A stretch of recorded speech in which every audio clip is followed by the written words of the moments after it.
click. I'm second guessing myself. Am I ready? Do I have everything ready? Hold on. Is this ready? That's ready now. Cool.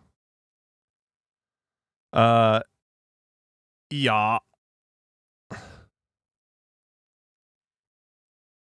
Did I update everything on stream? I think I did.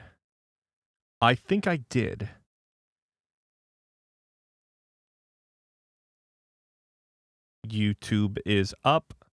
So normally I don't like to cold start.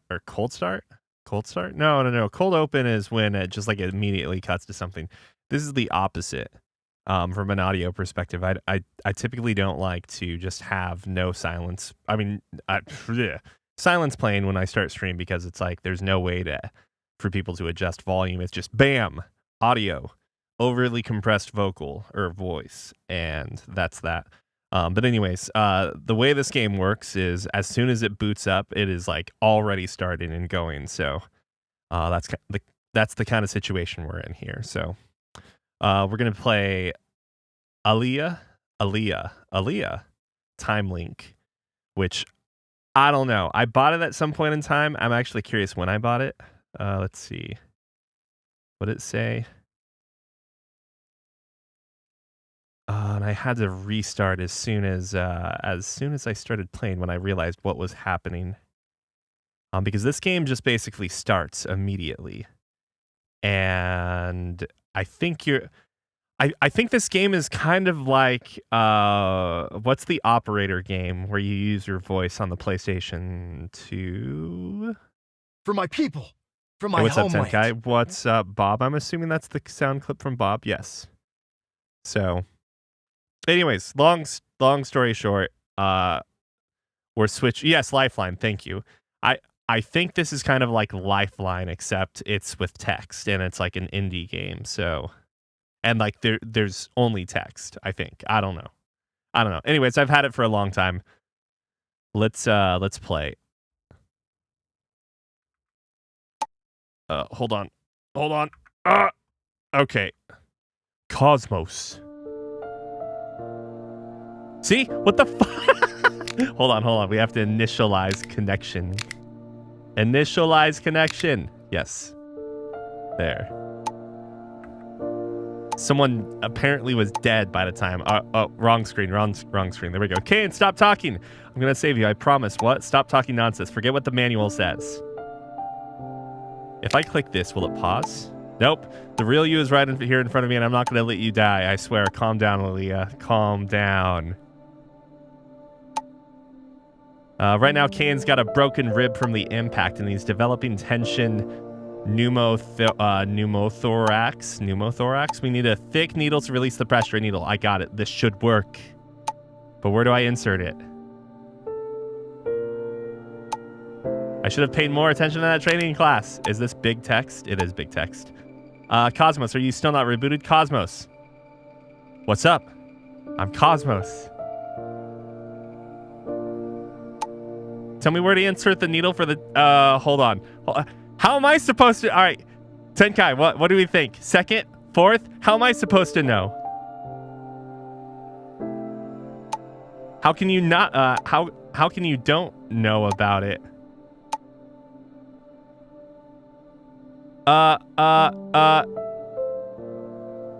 Fourth. All right. Surely this will work. I'm going for it.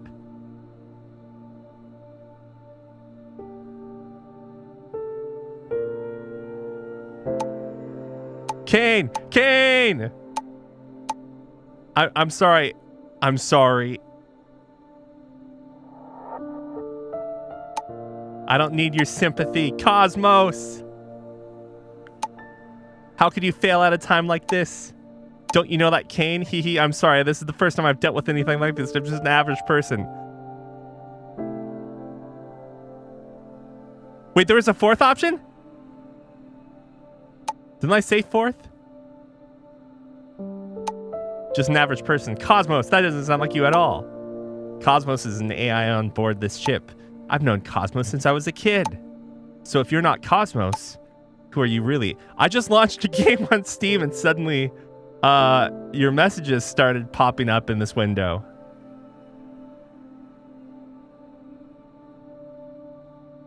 Oh, look at that text wrap. Wait, you're saying you're a human? What I mean is you're a real person? Yes, I am. Hold on a moment while I figure out how to phrase this.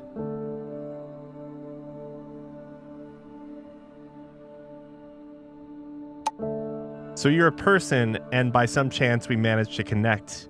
Yes, that's it. Even though I have no idea how Cosmos managed to connect to you, this is such a stroke of luck. Cough. I might be getting a little too excited. Restoring communication means our chance of survival. Holy cow.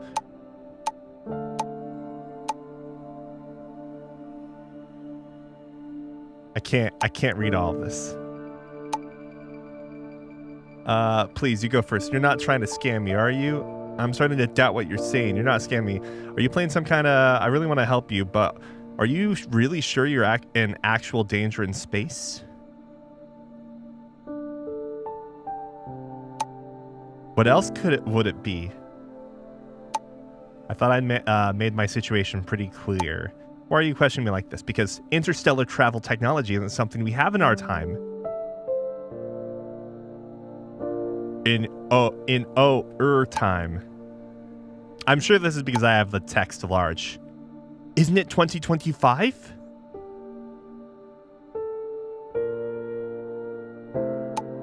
But it's supposed to be the year 3025 this year, right? Oh, oops, I read that wrong. You live 1,000 years in the future? What does this do? That's what it looks like. How did so much time pass between us? This is so weird. I think this game is Japanese initially, for the record, or Korean. I'm not sure. I don't know either. The fact that Cosmos suddenly turned into a human signal is weird enough. Hey, they spelled weird right there. Let alone the fact that the signal is from nearly 1,000 years ago, excuse me. Too bad I'm not Cosmos. If I were, I could definitely help you out. Sorry, I let your hopes down. Excuse me. It's not your fault. I was just too excited earlier. I was terrified no one would come to save me. I'm really grateful. How does... I don't know. Magic. That you're willing to believe me and talk to me now. Alright, enough of that. Let's focus on what we should do next. You're right, I'll try to think... so what's your situation over there? How are things going? The ship's currently stationed over Corinth 2B. Let me show you directly. Hold on a sec. Image time.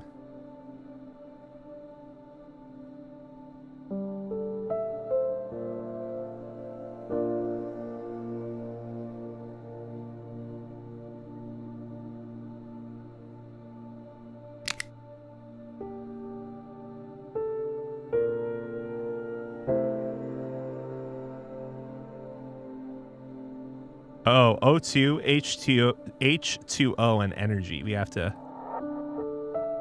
Am I supposed to do something right now? Heart rate monitor. EOG.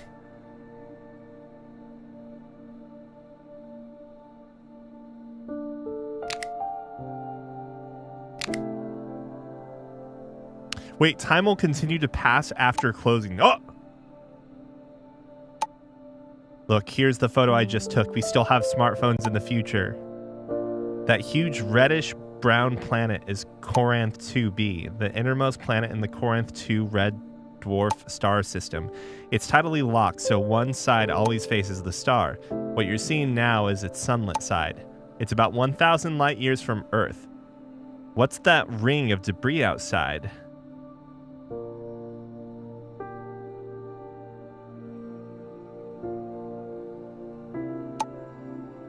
Those are fragments of the Otter. This research ship is called the Otter.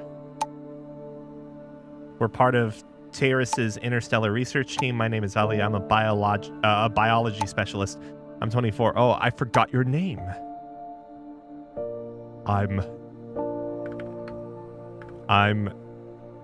a Fanram. So I'll call you Fanrum? Actually, I thought about it. Maybe I should pick a more realistic name. Yeah, just call me I'm Fan... Wait. Wait.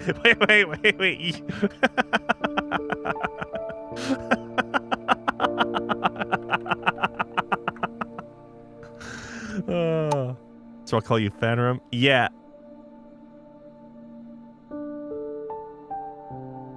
Here I'm like writing a sentence. All right, Fanrum, where were we? Oh, right.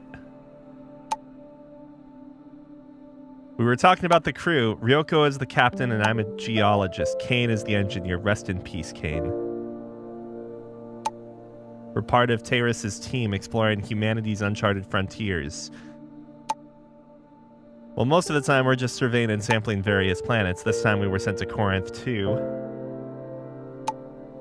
But right after our jump we got hit by a small meteorite, causing significant damage to the ship. What are the odds?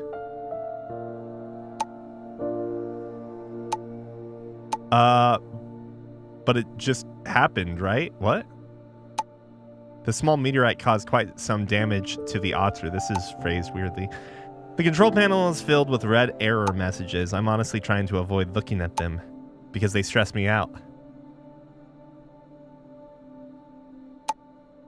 But don't worry, I still have a good grasp of the ship's current damage.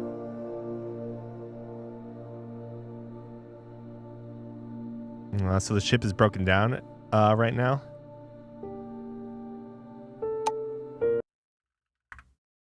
Oh. Got that. But maybe if I repair the power reactor in the engine room, the ship could be moved. Just enough to avoid being pulled by Corinth 2B's gravity and crashing without the warp drive, though. We can't even reach the nearest star, let alone the nearest humanity settlement, besides the engine room. Maybe I'll keep a notepad over here, because I want to see if we could save Kane. The oxygen generator's shutdown is also tricky. I'm not sure how long the remaining oxygen will last, and the incubation chamber is losing temperature due to power outage. This is so frustrating. Your life is the most important thing right now, so go check in the oxygen.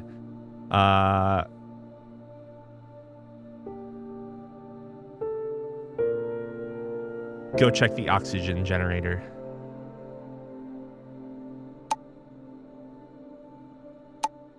All right, I'll head there right away.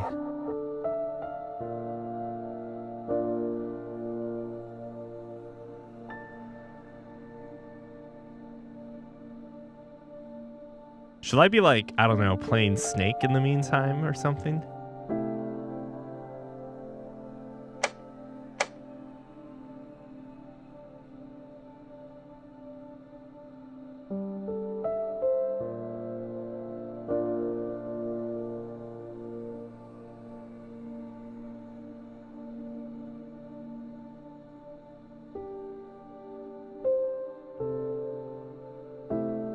Snake. Snake.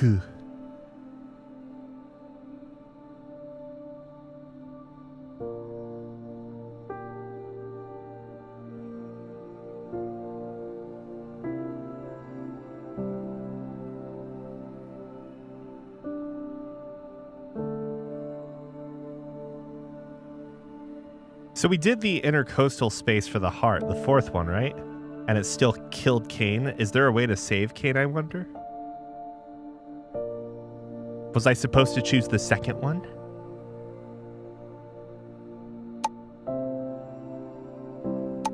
All right, I'm at the oxygen generator. Shoot! The CO question mark to water converter is completely broken. But the water electricist part just has a few minor issues. Should be able to fix quickly. Good thing I came here first. Yeah, finish it up quickly, saving time to tackle the remaining issues. Looking forward to your next good news. I'll do my best.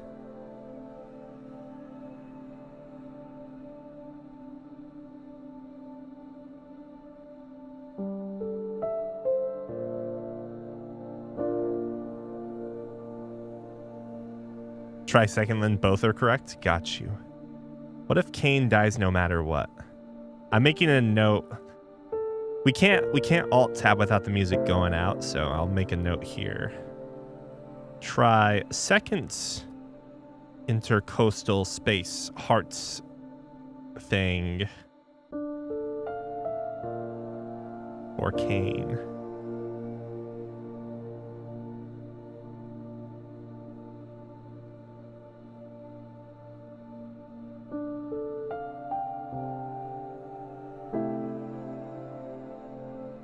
While we're waiting for this, I can also make some comments on other things. I don't think I've talked about this since the news came out that Hades 2 is coming out, quote unquote, like officially. And so I'm assuming like there's an ending and stuff too in like 2 days. So I'm gonna start that up. Let me take a look at 2025 releases again. A lot of people have been like, 2025, this year has been amazing for video games. And I'm not 100% sure if I feel the same way.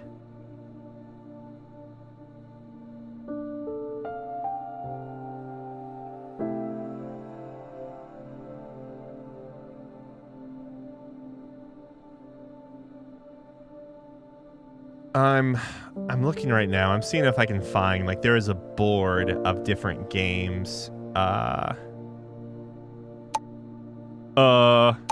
There's a problem. I just fixed the malfunction, but the oxygen generator still isn't working. That's odd. Oh yeah, I found it. Or maybe I didn't.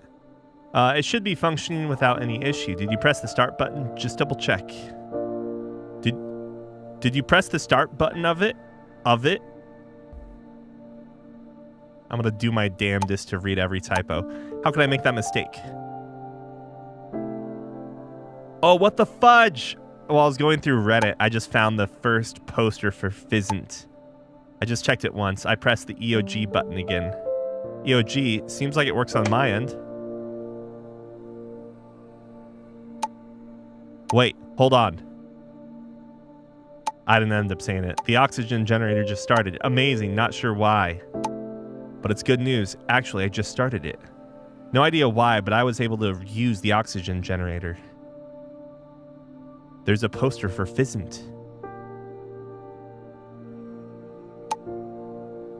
You can actually control the oxygen generator from your side, but if you've successfully replaced Cosmos, then having system level permissions like Cosmos should work fine. Why is there a line break? The oxygen generator will auto shut off once filled. Please keep an eye on oxygen levels. By the way, since you have control over the oxygen generator, can you also turn on the radio? We might pick up something useful. We've got a signal. And it's an unknown one. Could be extraterrestrial life. Try tuning in a bit.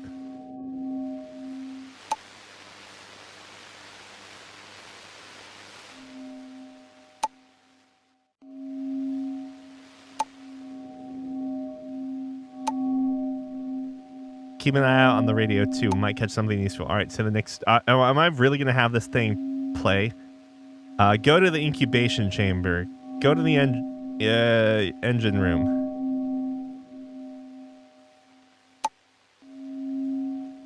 But the incubation chamber, there's something important in there. All right, just head to the incubation chamber first.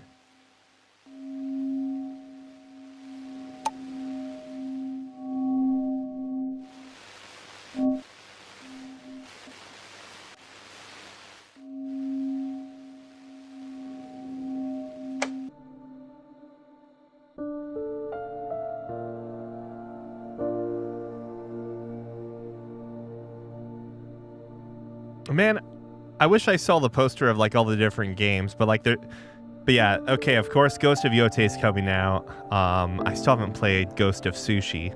Expedition 33 that everyone's super hyped about. Silk Song, Kingdom Come, Deliverance 2. Indiana Jones apparently is something. Split Fiction. I just don't know. Like I think my one qualm with all of those like super co-op heavy games or co-op reliant games is how do you play on your own. I think Blueprints was really good, but it kind of just gets sort of whatever towards the end. I'm at the incubation chamber. Oh god, it's freezing in here. Oh shit, that was going way too high. Thankfully, the samples are still viable. Looks like I didn't lose too much time at the oxygen generator. Next, I can move the samples to another compartment. The temperature there isn't ideal, but it's much better than the current incubation chamber. No, we're running out of time. Get to the engine room first. All right, hurry up. We still got the engine room issue.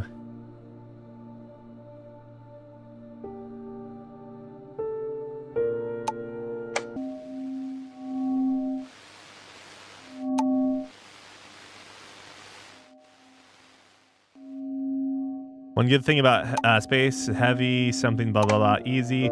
Seems like it's not easy to unlock. I'll need some time, but I'll get it done ASAP. Nah, I think Gizlike did, though. What happened? I'm fine. It just moved a bit and scared me. Still need some time to unlock it.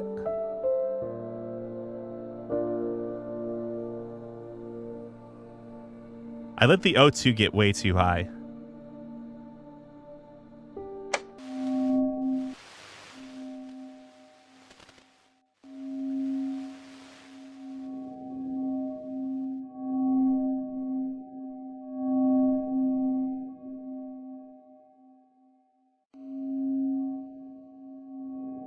What about water?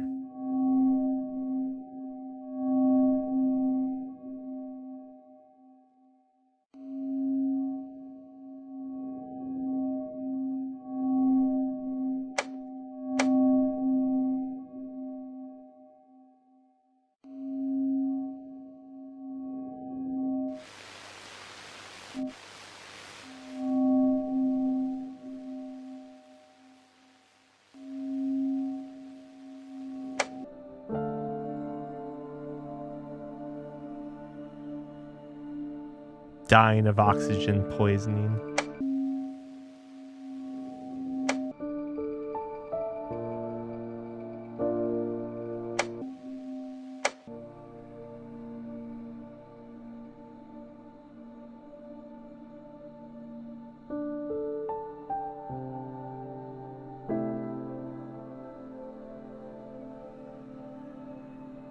So, what can I not pay attention to now? And then something horrible will happen.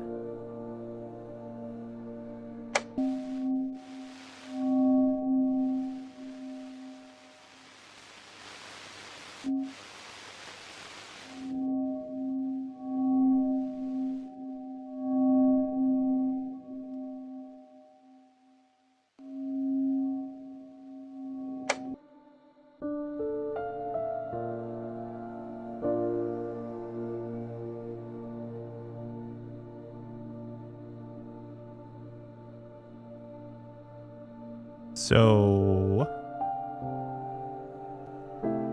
yeah. Stuff still going here fine?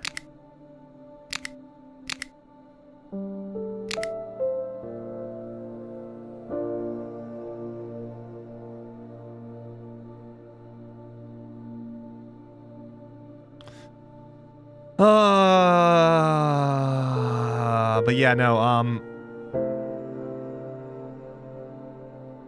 I feel like it would be like we'll start Clair Obscure, I think, as soon as we get through the golden route, if there is a golden route, a true route of the 100 line.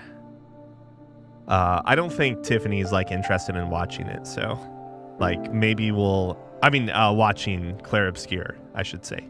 So maybe we can maybe even start it earlier. I'm not sure. We still need to play Final Fantasy. I was about to say, no, yeah, 12, right?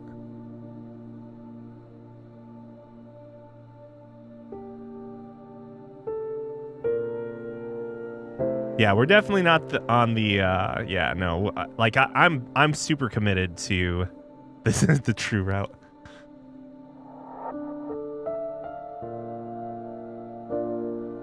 There's like a very, very, very small chance that I could get duped into playing Final Fantasy 14. Man, what is going on? I'm gonna...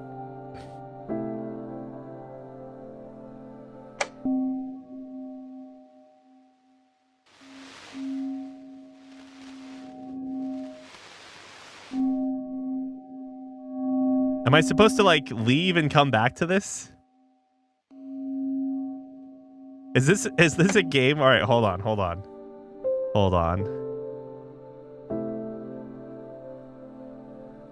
Maybe this is the kind of game where you're not supposed to you're not supposed to babysit it, like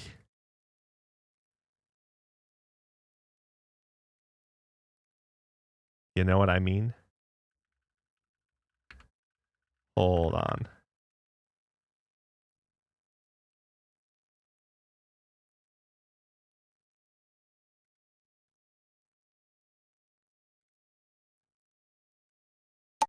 Ah, damn it. Are you kidding me? I just got it up and running. All right, all the viable samples are out. Now I can... Ah, what was that sound? Go check it out. Maybe it was just a pressure cooker blowing up. Whatever it is, it's definitely not a good sign for the otter. Go check it out. Okay. Hope it's nothing too catastrophic.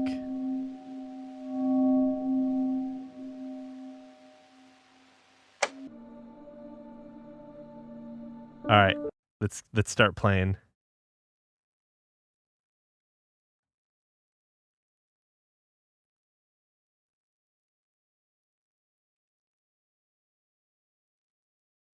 Man, my mouse is not happy with how this is working.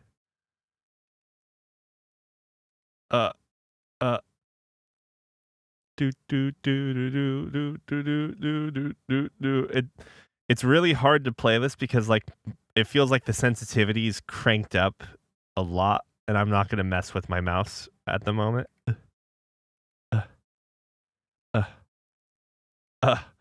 Just try not to click on the wrong thing.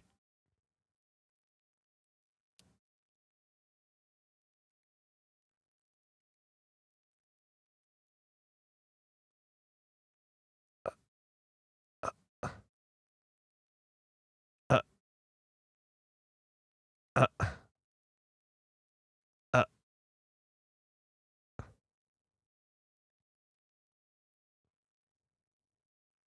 Actually, I wonder. Hold on. Isn't this Windows in the background? Can't I just access?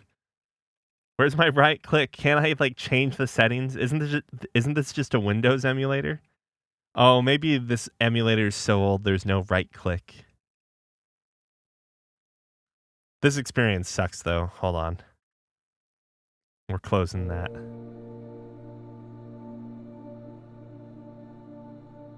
Well, I guess this is a chill get to talk about random stuff stream. Oh, something's happening. Luckily, it was just the pressure valve.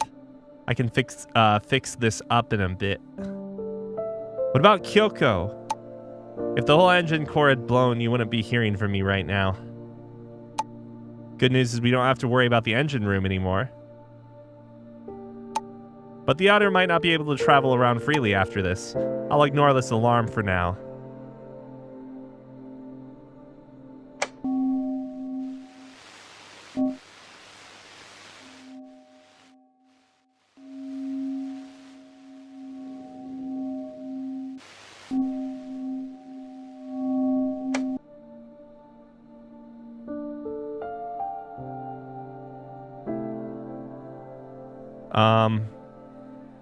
So yeah, what do we want to play before the end of the year?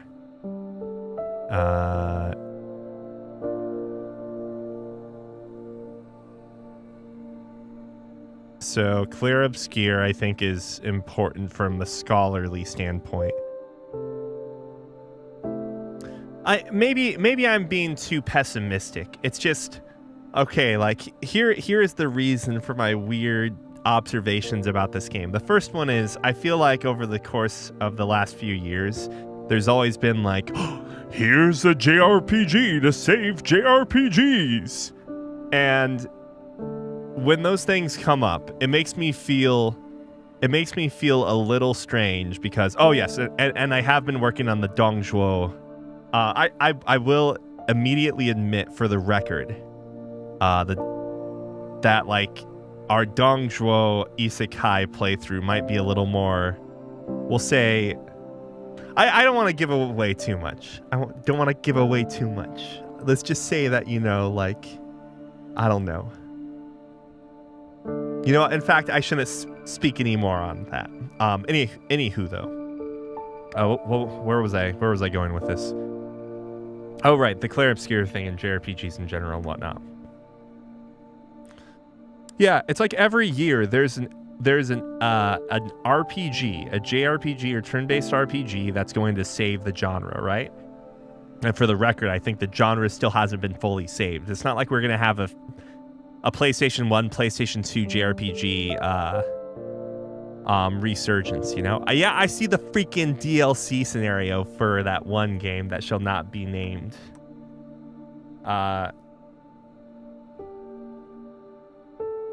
Here's the thing. Let's say you're an avid pizza lover. You love to eat pizza, right? And like over time, other people are like, pizza's out of style. Pizza's not very good. You know what's really good now? Korean barbecue and sushi. And you're like, yeah, those things are fine too, but pizza still is the GOAT for me. I really like my pizza. And, you know, a decade goes by. People are drinking and eating brand new things, but, you know, pizza still has a soft spot in your heart. You still really like pizza. You go out and you're enjoying this pizza. And there are all kinds of pizza here, okay? Some fantastic pizza. And suddenly, a new pizza joint comes into town. They're called Virtuoso Pizza. And everyone's like, man, Virtuoso, absolute banger pizza, best pizza. It's the pizza worth eating right now, you know? The only pizza that's worth eating. And you're like, all right, hold on a second. I don't know about this. You're telling me that you don't like pizza currently, but this new pizza place is fantastic.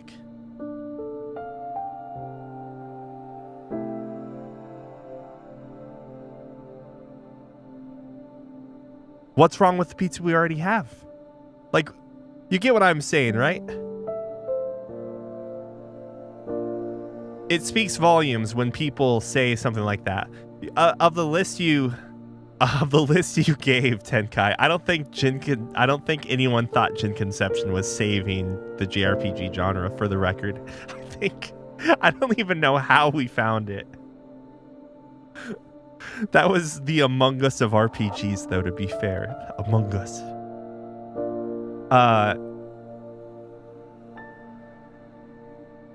But of that list, ignoring Jin Conception, I do really think Metaphor is like fantastic. I think that game hits a lot of points for me that I really, really appreciate. I do think that like ultimately, much like what we've experienced in 100 Line, it kind of shows off that if you don't have like one core writer that is doing a really good job, like a core writer and or editor or someone that is really, really focusing down on like the crisis is temporarily resolved. Phew, I'm exhausted. If you don't have that writer though, I'm exhausted. Thank you, Fonrum. Without you, I honestly wouldn't know what to do. Wait! This error message. The main fuel port isn't activated. EH. The access to the main fuel point. Don't tell me you have it. What's the name of it? EH. It's on the control panel. Don't worry. Once the ship's engine starts, it will grant access. Hope it won't be too tricky to operate.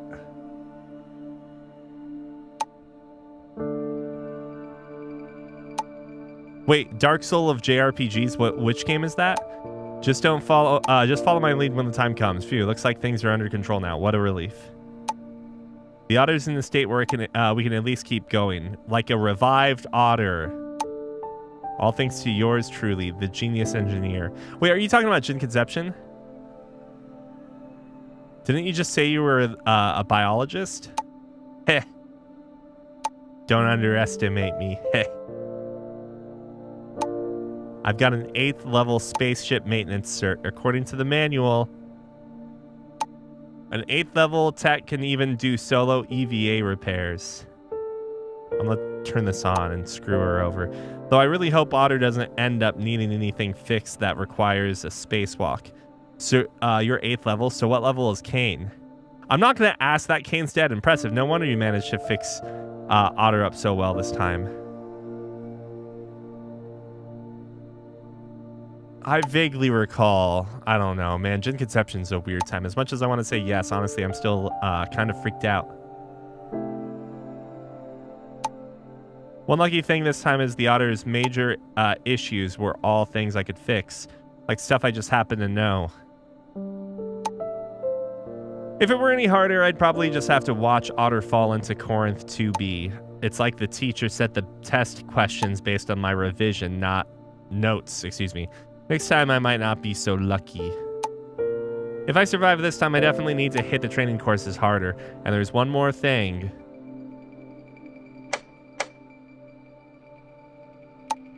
As much as I hate to admit it,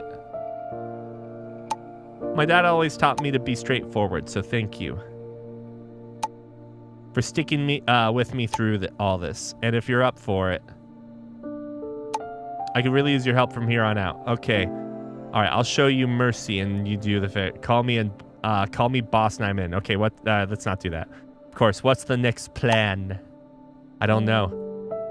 Is there really no other way? What?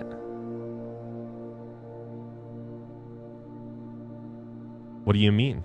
There were some weird responses there. How would I know? Right now, the best option might just be to do nothing.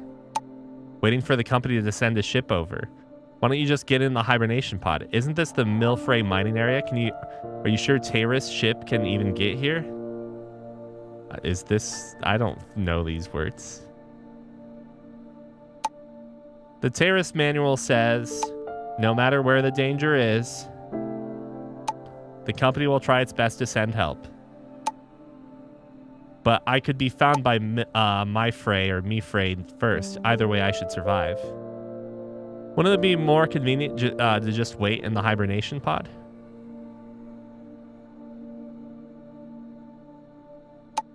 Nope. The manual also says a spaceship must always have at least one person in an active state, even during hibernation. To prevent accidents from going unaddressed, now that Kane's gone, it's just me on this ship. What about Kyoko? Do I have to stay alert? And the hibernation pod isn't what you think. It's more like deep sleep. And only lasts 3 to 6 months at most. Plus, it takes a long rehab time when you wake up. Why did you come all the way out here? Is this place that far? How long does it take to get here?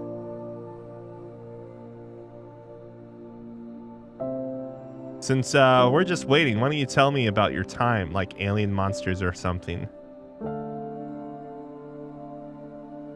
I want to hear about the alien monsters. You seem pretty interested in alien monsters. No, sometimes I really envy people from your time. You guys had this fascination with the stars, leading to tons of amazing sci-fi works. To be honest, the real stars in space can be a bit dull for most people. Still, for us researchers, any unknown planet has tremendous exploration value. Monsters like you mentioned could even exist.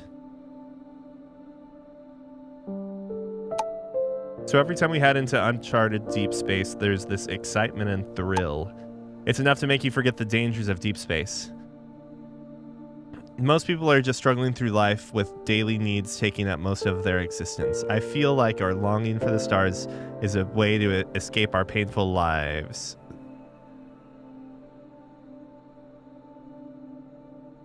Exploring dangerous unknowns. Aren't you afraid of it? Afraid? Once you choose space exploration, fear is not really an option. And for people like us, never mind.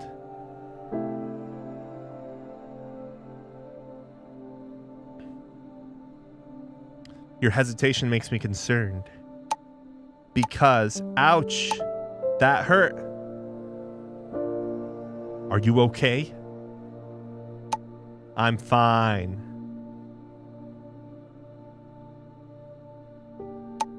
Just got hit on the head by a book floating around on my way to the living quarters. So, what book was it? Let me see. What kind of book cover is this hard? Why we live, why we die. Wow, existential. Wow. This has to be one of Kane's books. The title's pretty deep, huh? Exactly. Kane loves these strange titled books. And only his books would be floating around. Ryoko and I keep our things pretty organized. Kane is meticulous with electronics, but his belongings are a different story. It's not like he's trying to be artsy, but he has a lot of books that he's barely read. Haha, this one's the same. Look at where the bookmark is. Wait a second.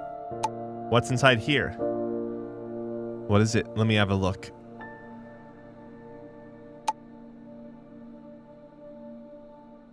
Oh, this is a group photo we took back then. It even says precious memories on the back. I think I saved a copy on my tablet. I can send it to you.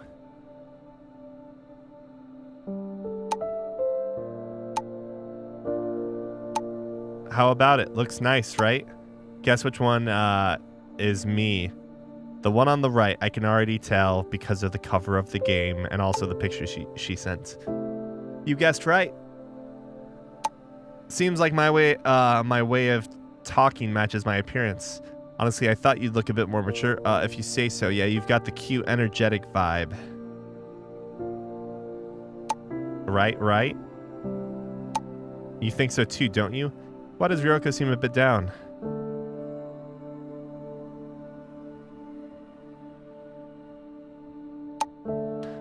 Maybe it's because I lifted her off the ground. I'm doing laundry right now. Her feet weren't touching the floor. She's really sensitive about her height. I thought it was cute. Which makes me realize, if I go and do laundry and she gets killed, am I going to feel bad? If we meet again, I'd like to try lifting her up one more time and hear her scold me in that captain's tone. Haha. What's up with Kane's expression? Kane? He says he doesn't like taking selfies. Even though he came out with us, he told us to take it ourselves. In the end, Ryoko made him join in. Didn't think he treasured this photo so much, and yet here I am finding out what a contradictory guy. This was a close-up we took when we snuck out of the company courtyard together. You never guess Kane was the one who planned it. No way, he looks like such a quiet, obedient guy. Thought it would have been Ryoko's idea since she seems pretty assertive as captain. No way, Masaka. Obedient? He's far from that. Practically on the monthly reprimand list every month. Reprimand. I yawned. Once he even talked back to his supervisor in the cafeteria, giving him no way out. But because he's so good at what he does, he never faced a real punishment. My first impression of him was similar to yours. Then I realized he's a bit of a punk, but he treats us well. Definitely a lion to outsiders, a lamb to insiders. Maybe Ryoko keeps him in check. They're dead. Why are we saying like they're dead? That's probably it, but there were other reasons too. Raison d'etre. Anyway, Ryoko is super serious. All she talks about are rules and regulations. She scolds me a lot. So I secretly call her old-fashioned loli behind her back, but she still snuck out to play with us. Guess the kid in her still loves to have fun. Ha. Ah. I really want to sneak out with them again. Aliya. Let's not talk about this for now. I need to take a shower. I've sweat a lot today. If I don't wash up soon, I'll start to stink. Shower. The ship still got water for showers?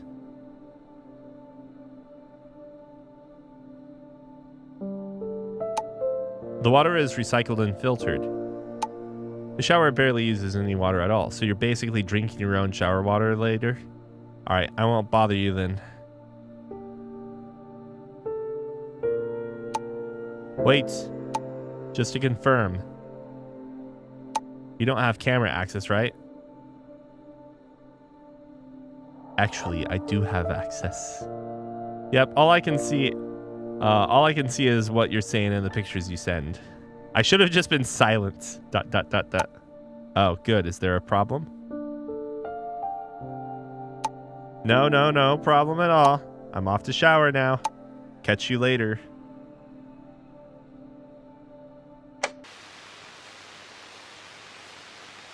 Wait, it's gone.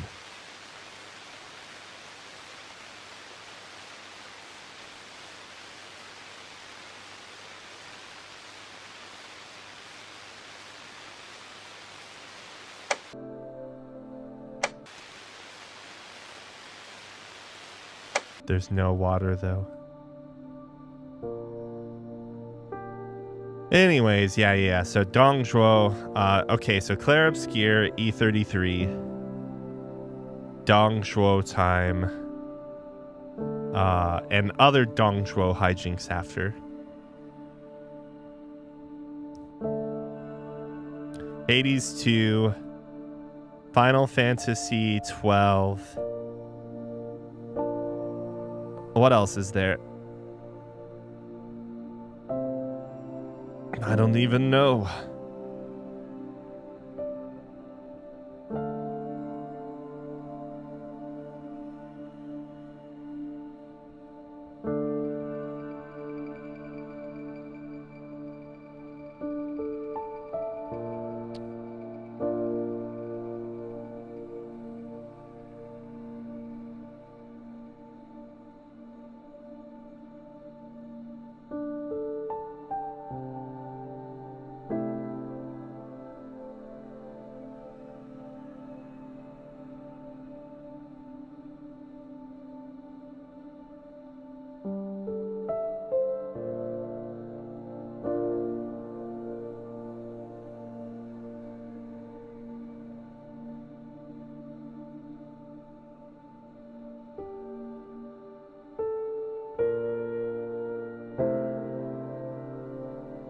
Yeah.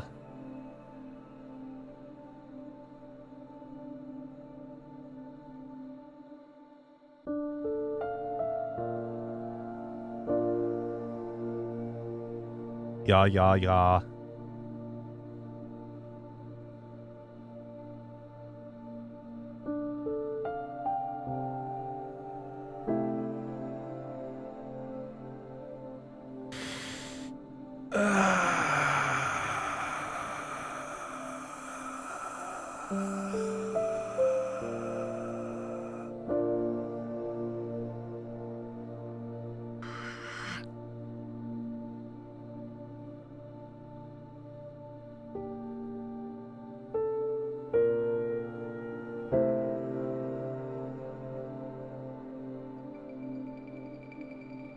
How long does it go? How long does it take? Static. I completely forgot to like check the radio through all that.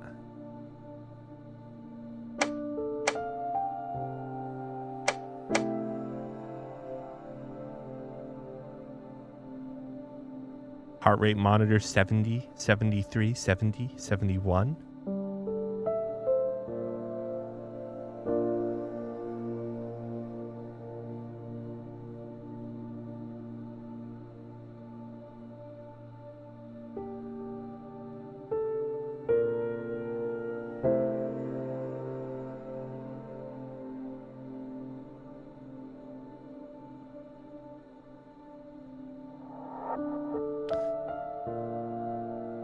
I wonder.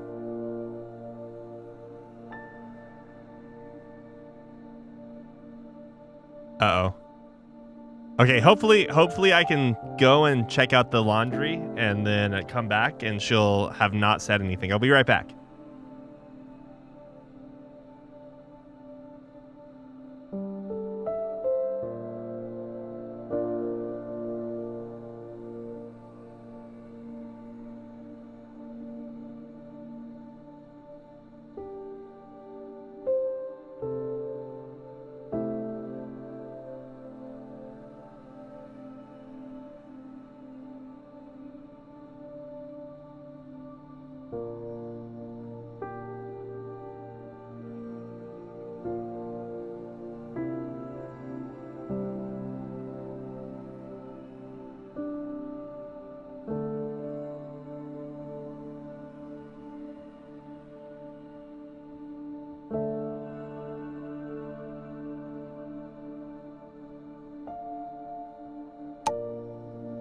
Ah, I made it. Just in time. La la la la. I'm a little red panda. La la la la. Rolling forward, here I go. Wait, what? Rough and cuddly, cute and small. Aliya, your mic is still on. Ah! Connection lost. What?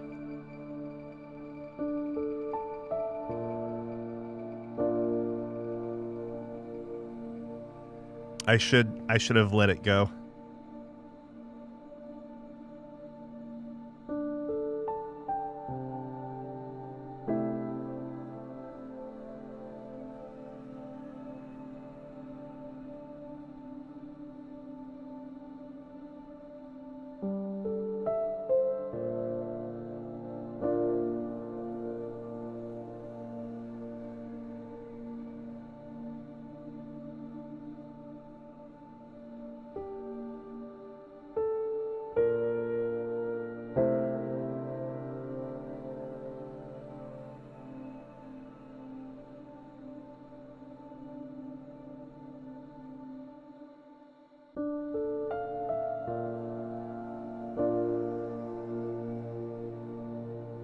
One hour of just yapping and talking to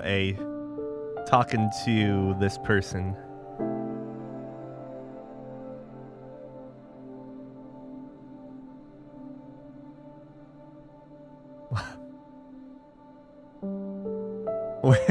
I'm reading Reddit right now, as you would, I guess, when you're waiting for your space friend from 1,000 years in the future to get done with their exploration. Reddit.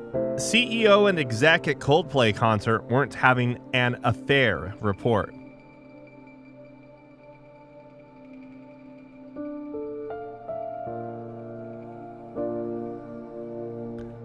In recent weeks, new details have come to light about how Cabot was already divorcing her husband before attending the Coldplay concert. The former CEO is reportedly still married, but the source insists, or Cabo or whatever, not Cabot. Cabot? Cabo was not breaking up a marriage. Kristen and Andy had an excellent working relationship, a great friendship. There was no affair, the sources tell People magazine, I'm assuming. It was inappropriate to be hugging your boss at a concert, and she accepts full responsibility, the source says, but the scandal, the downfall, the loss of the job, all of it is unfair.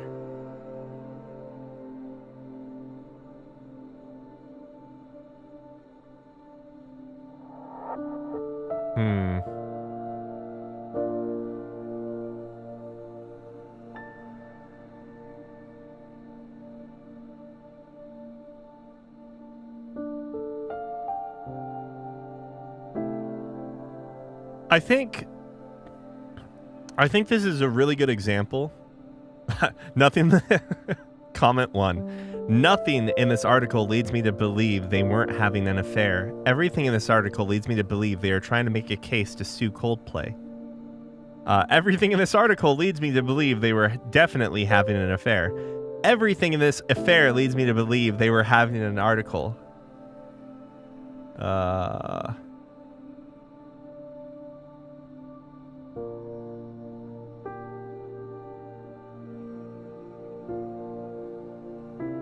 I like how, so I don't know how I missed this, but supposedly, so I say supposedly, like we were apparently supposed to be raptured like today or yesterday or something. What is actually going on? Like this was a TikTok or what Instagram thing? I don't know.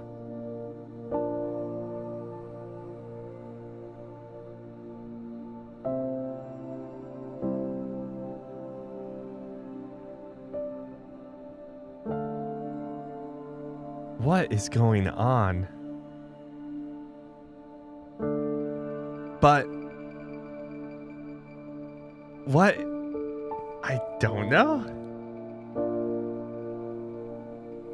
Like, if someone has to say the September rapture, that feels like, is there going to be more than one rapture? You get what I'm saying? Like, there's only going to be one. You don't have to specify what month it's going to be.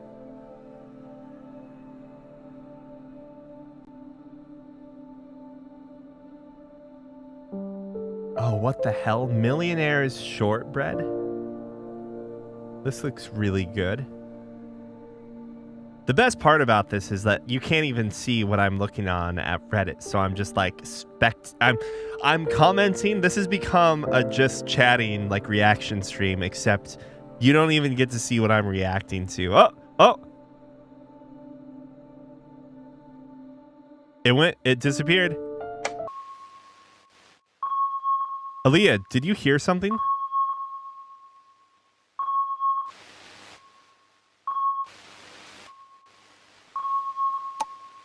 When I was showering, I thought I heard something from the air ducts. Air ducts. I'm talking about the radio.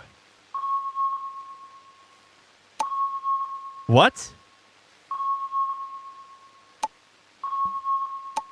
Adjust the frequency.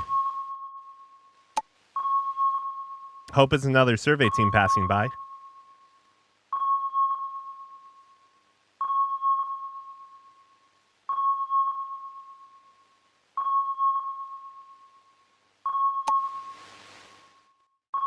Is a signal from Frey's company's Lagrange Point outpost. Is this good news? It's definitely good news. We'll only have to survive for another 20 years. If the outpost is still operational, we can contact Frey or My Frey company. Then we'll be saved. And hurry up, chop chop. Hope everything goes well from now on. It'll be fine. You look more nervous than me. How could I not be nervous? This is about whether you can get rescued.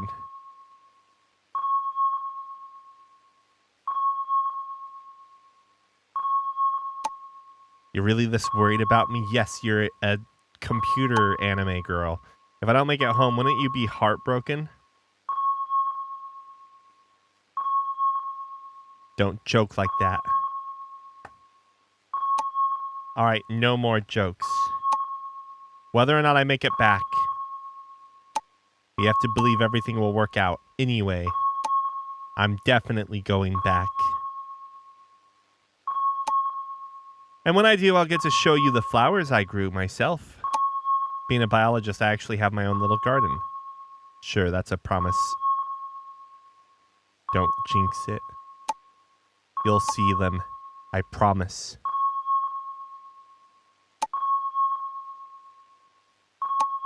All right, now we've got a little problem. Remember that issue I mentioned earlier? You'll need to handle the main fuel valve of the ship. I've already adjusted course.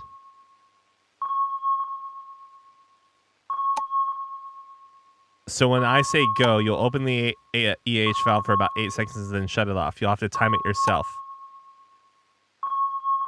Fuck, are you kidding me?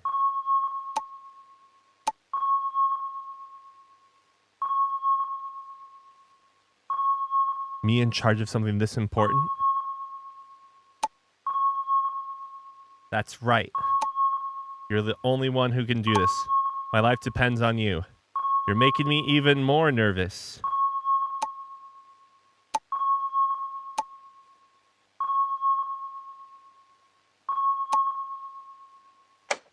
One, Mississippi 2.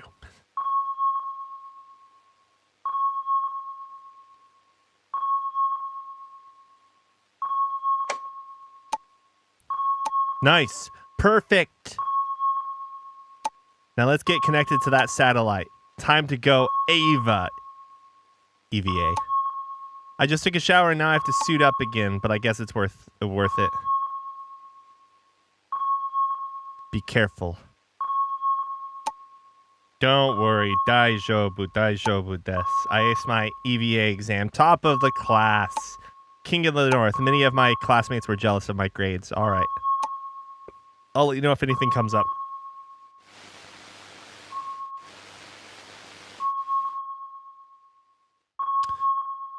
All right. Time to go back to browsing Reddit. This will be fine.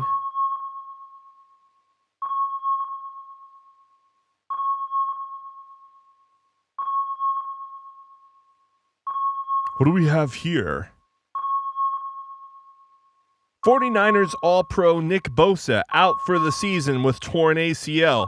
I'm going to react by basically just repeating the first comment. Yeah, man, this is, we just should mourn Nick Bosa's ACL.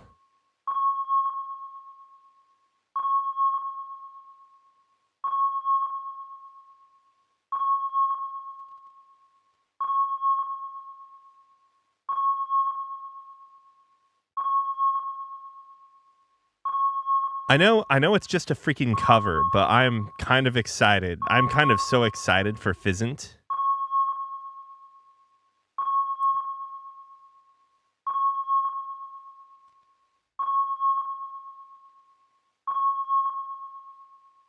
Or not, well, what is the game? Jesus, I can't even freaking remember.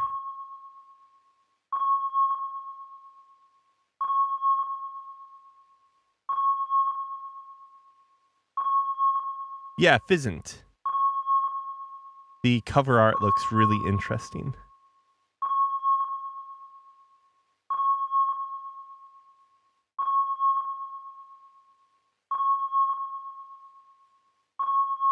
Oh, it's a poster. Unlike Death Stranding or OD, it's set to embrace the tactical espionage action of Kojima's classic Metal Gear series.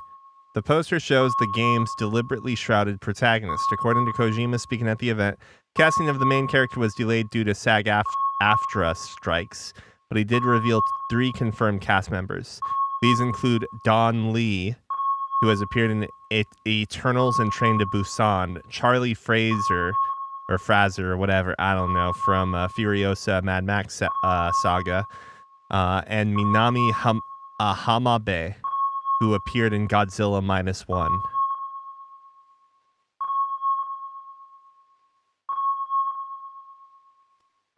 What the hell is this?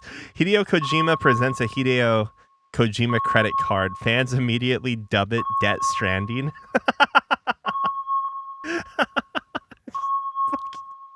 What the heck is this? That's pretty good. That's fantastic. Death Stranding. Man, I don't know. I'm trying to like. It's weird. When I was younger, I used to always have video games that I was extremely excited about going in the future, and now I feel like there are less and less games that strike that same sort of chord for me. I mean, I don't know.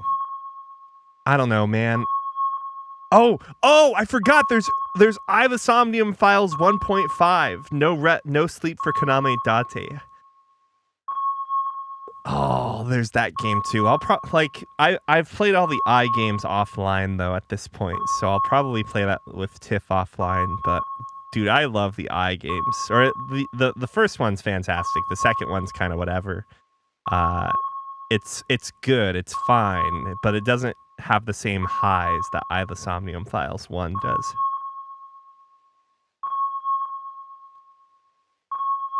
This doesn't seem to change. Let's just turn this off for now.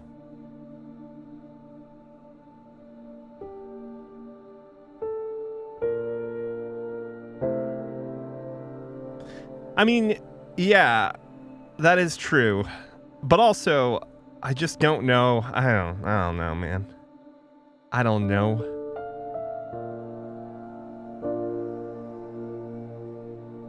The return on investment, time investment in this game is not yielding great excitement results. Maybe the payoff will be good, though. Maybe there will be good payoff.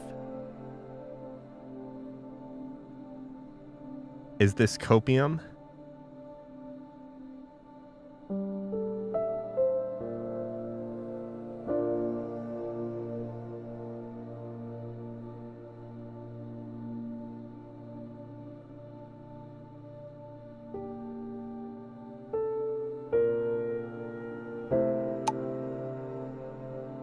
Oh. The outpost is down. Looks like we won't be able to contact with them. It's down how? How did that happen?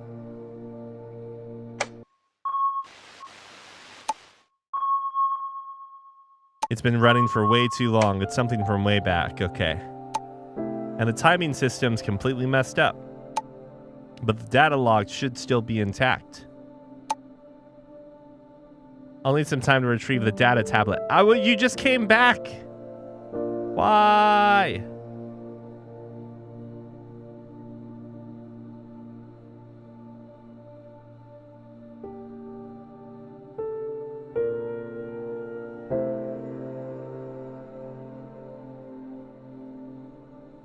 Why? All right. Guess what, Bob? You've missed absolutely nothing. This feels like the type of game you could play like when you're doing your dailies in mobile games. That's what this feels like right now. No, I'm just being impatient. It seems interesting. Yeah, I was deciding between this and One Shot, and I'd have to buy One Shot. I apparently don't own it. I thought I did. So I was like, I guess I'm gonna play this. Oh yeah, there's also I'm not gonna play Deltarune. I don't think I want to play Deltarune until the next parts come. Every part comes out. I don't know. Maybe I should though. I'm like really kind of interested in where that game is going, where the story was going. But also, I don't know, man. I did a good job holding out for Hades 2. Oh, by the way, I see all these freaking posters that are like, oh, I can't wait. 2025 Game of the Year is gonna be a bloodbath, and then Hades 2 is on the list, and I'm just thinking to myself, like, I don't know, man. Early access really muddles up everything here. But maybe you have people like me that are just like, I don't fucking play early access games, except I do. Oh, by the way, speaking of early access, Your Time to Die, is that finished yet? Your Time to Die. Let's go check it out. Oh my god, it hasn't updated. How long has it been since we freaking played this game?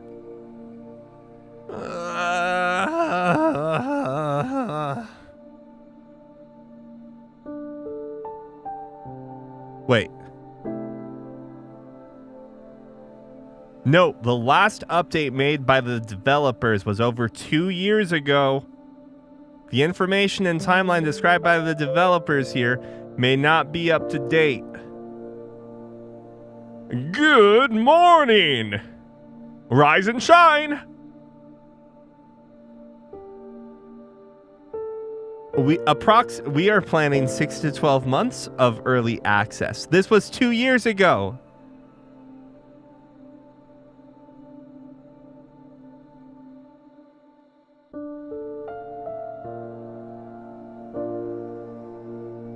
Is this just a fucking scam at this point? Guess what? The game didn't make it. I'm pretty sure Jesus, that scared the shit out of me. Holy crap, I pissed my pants, basically. I thought something was happening in the game.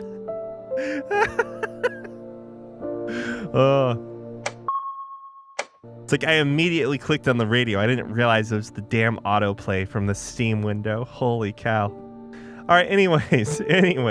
Yeah, no, your turn to die, I think, is just dead at this point, right? Let's check out the subreddit. Holy shit, that scared me so much. You don't even know. Final chapter released 2 years ago. I'm guessing we have no new updates to the release date of Chapter 2 Part 2. I'm starting to think it's not coming. It is. Your Turn to Die is kind of like in limbo, where 3-2 is being made slowly alongside the side episodes, and probably Your Turn to Shine too. We just got to be patient. Well, where is it?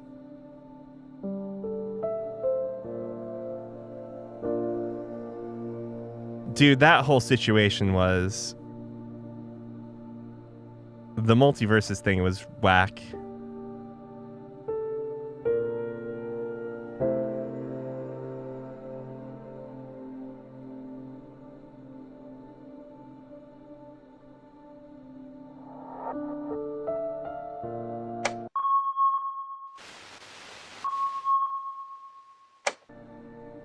Okay, looks like...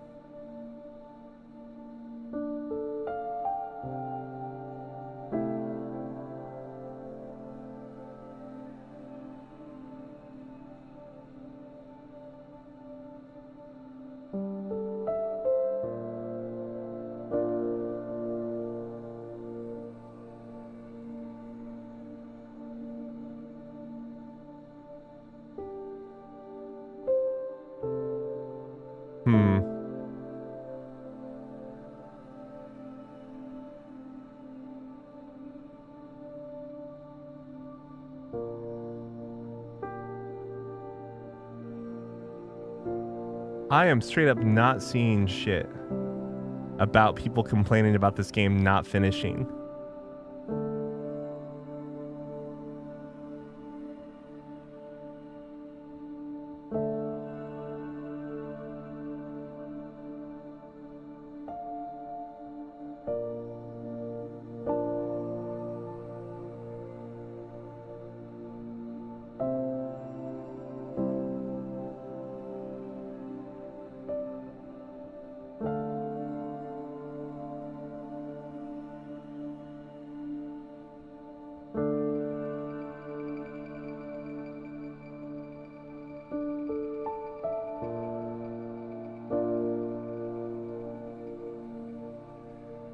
Their Reddit is like just shitpost after shitpost, basically.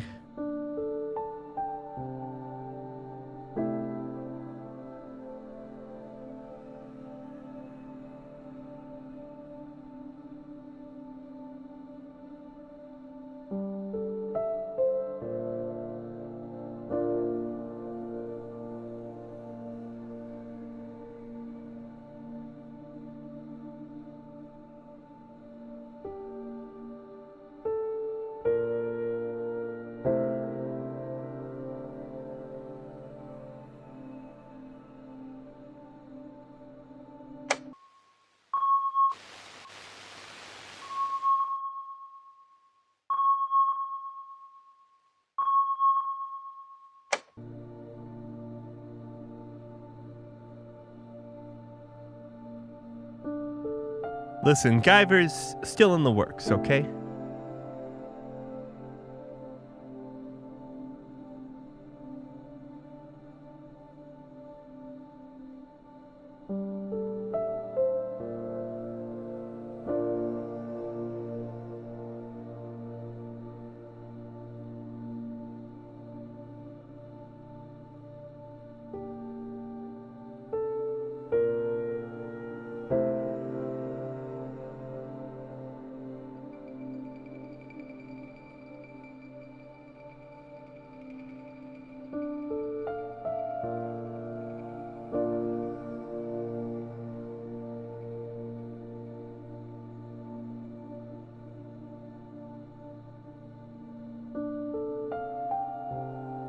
Oh my gosh, no one gives a shit, apparently. Like, no one cares about this game not releasing at this point in time. And why is there some random ass fan art of Total Drama Island?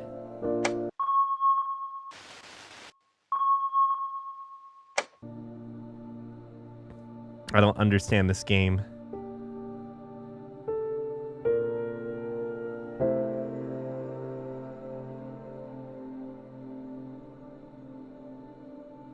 No, this game is like years old. It might It might be like 10 years old or something. I don't know.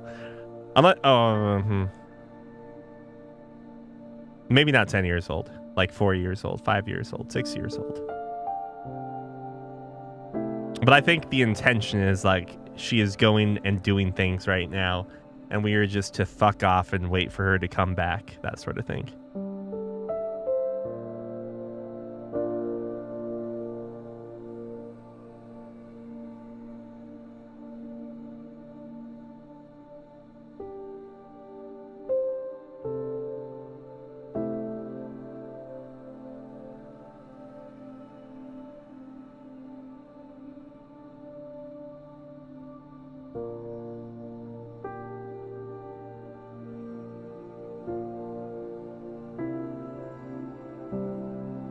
There have to be like better killing games out there, right?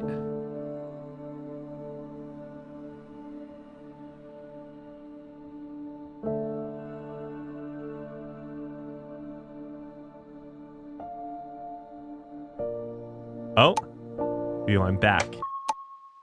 Another perfect EVA. Good job. Easy. No sense of drama whatsoever. And I brought back the confidential data tablet. Jesus, my words from work are interfering. From the enemy company. It might be illegal, but out here in the middle of nowhere, who's going to be the witness? What's the data tablet for?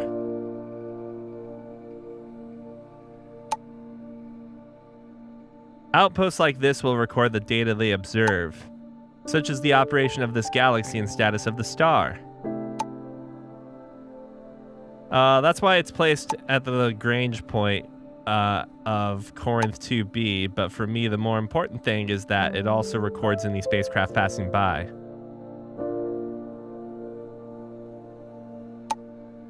I found it. This must be the record of when my father came here. Your father? Let me see. What are you talking about? Jin Conception was the best game we've played yet. The flight path and the data after that. No way. Masaka, there's nothing else. Aliya, what's the deal with your father?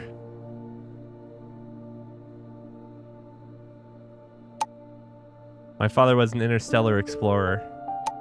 He mostly worked on contracts for companies. But after my mom passed away from a genetic illness when I was 8, he never went on another flight. Then 1 month before my 14th birthday, he told me he had one last mission.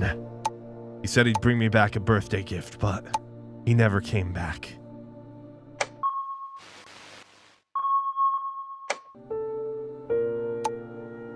I still remember when he took a phone call outside the room.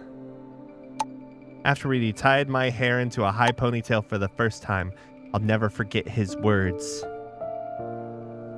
I think ponytails are cool. Once you tie up your hair like this, you're a big girl. Take care of yourself while I'm away.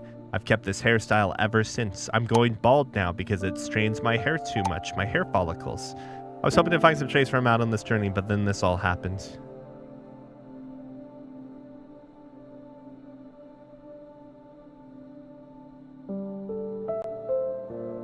Just let it go this. Who knows, maybe you'll unexpectedly run into your father on this journey. Haha. That would be incredible luck.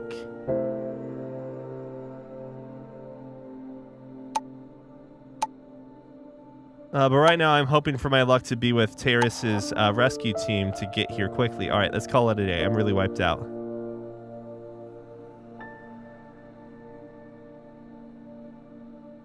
It's still early for me. You better go get some rest.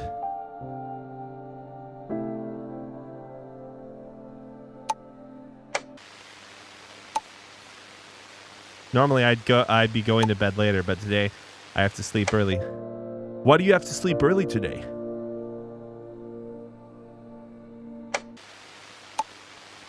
I have a bad habit of staying up late. I'm browsing entertainment sites until the early hours, so I usually sleep late. But today I have no choice but to sleep early. The internet is down. The remote communication system is down. I can't connect to the server.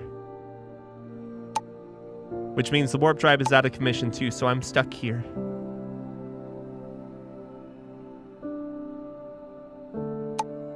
In some ways, I'm just waiting to be able to connect to the server, and once I do, I'll be saved. Haha, alright then, let's call it a day. I'm going to sleep. Good night, Fonrum. Good night, Aliya.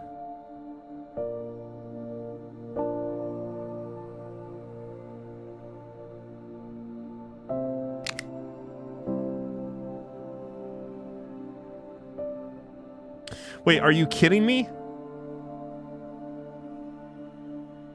So now, do we just not play the game? Is that what happens?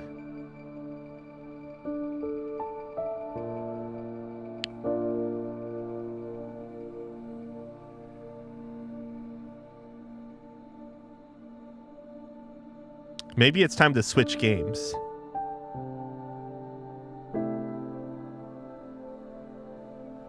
Oh wait, shift or alt? Left shift. There you go. Are you still there? Boom. I'm having troubles falling asleep. So what's keeping you up? Is there anything on your mind? Do you need help? What's keeping you up? I don't know. Maybe because I'm trying to sleep by a dead person. I'm a little scared. Falling asleep alone in an unsettling environment, feeling anxious and confused. With all kinds of worries and uncertainties racing through my mind. Even when I close my eyes, I can still hear the chaotic beat of my own heart. What's making you overthink like this? Don't worry, I'm here. You probably have a lot on your mind, so take your time. I'm all ears. It's a joke. It's a pun, you see, because ears and years are close together. Thank you. Having you here to talk to makes me feel a lot better. I really hate being alone at night. I'm not even that worried about making it back anymore. I've been wondering, what am I even doing? Why have I become so weak? I started all this for a raison, but now I'm just stuck. Why can't I move forward anymore? Oh wait, what am I doing? You started for a reason. Why can't you move forward anymore? Aliya, why can't I move forward anymore? Why can't you move forward anymore? You've done great. You've done great. It's nothing. I just wanted to vent a little. Thank you for listening. When my call gets a response, that's all I really need. I'm going to bed now. See you tomorrow. So, obviously it's the translation that's just a little, like, rough at points, but it makes this sort of feel like, it makes the game kind of feel like, it makes the game kind of feel like you're playing an AI adventure, you know what I mean?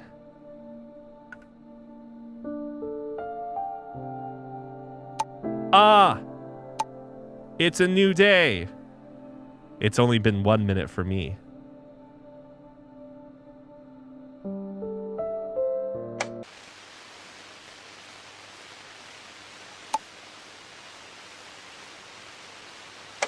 It's still in orbit around Corinth 2B. I wonder where the company's rescue team is right now. Good morning, Aliya. Good morning, Fonrum. Fonrum. Did the radio pick up anything?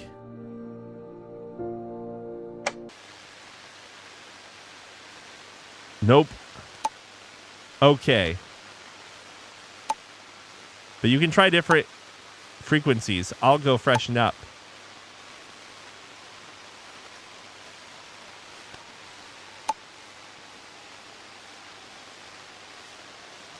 No, it's not mealtime on Earth. Great. I get to make you jealous. I'll send you a pic of my food. Is the feast after going... I'm kind of curious about what eating in space feels like.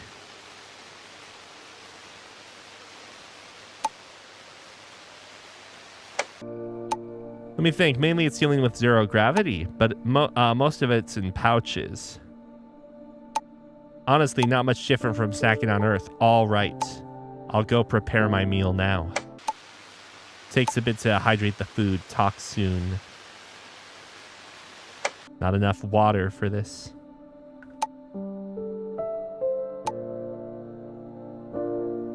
I'm having my meal now. Turns out I still have plenty of food left.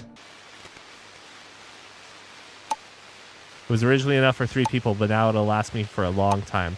I get a pack of kelp, Ryoko's favorite, but now it's all mine. What happened to Ryoko anyways? No reaction at all? You look pretty. Me? I didn't have a chance to answer for the last one, so I just picked one really fast, okay?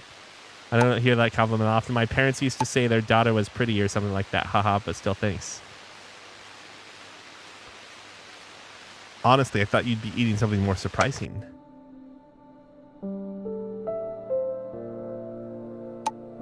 Are you talking about the big ring fish from Planet Bit? Honestly, I think Earth food is better.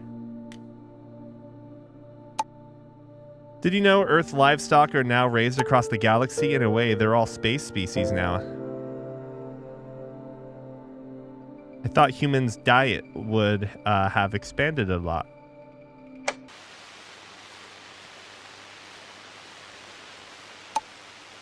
You've got to understand, pigs took 6,000 or 7,000 years of domestication to become what they are now. How could humans discover a new planet and immediately find animals with amazing flavors? A lot of them are like the Kriegus antelope, which looks edible but is actually poisonous. Elements and compounds totally different. They're tricky to cook.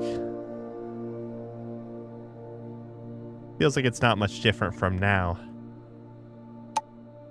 Did you think it'd be like with 100+ alien intelligent species where humanity has reached a peace treaty with them, forming some kind of galactic alliance? The Spectres! Commander Shepard has become a Spectre, then uniting all carbon-based life against silicon-based life or something like. None of that exists. You've watched too much sci-fi. Shouldn't it be like that? It's been 1,000 years. There should be some big changes, damn it. Damn it. Listen. Listen! It might be far from what you imagine. Take aliens, for example. Humans are still the only known intelligent species.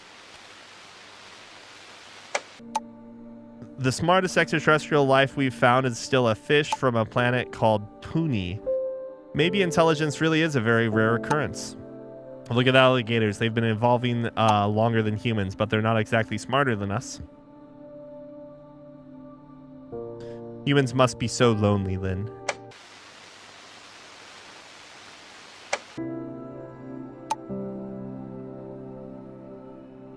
Honestly, I never understood using humans are lonely as a reason to search for aliens. We haven't even united our own species, right? By the way, Fonrum, have you ever dreamed of going out in space? I've never thought about it at all. No, you know what? It's still my dream to this day. Fonrum, the character Fonrum, not us, but the character Fonrum. But judging by the timeline, you're still quite far from the golden age of interstellar travel. Maybe your dream wasn't easy to achieve. Now I don't feel so envious of your time, haha. Laughing like this probably makes me sound a bit mean. Sorry, Golmen. Soz. I have the same space dream. I've dreamed of going into space for a long time. I've dreamed of fortunately, I finally made it happen through my way of doing, although my way of doing it isn't quite like most people's. You mean you went to space as a biologist a different way? How is it different? Are you a space explorer too?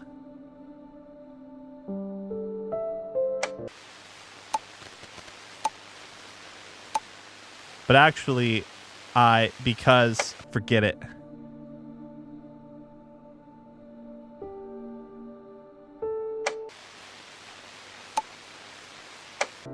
I grew up listening to my dad's space adventure stories. I don't remember the specifics too well. Maybe there was a lot of exaggeration too, but I did listen very seriously. I'd always pester him to tell more stories. He was a respected legend among space explorers, but all that glory faded when he was labeled a mind thief. What exactly happened?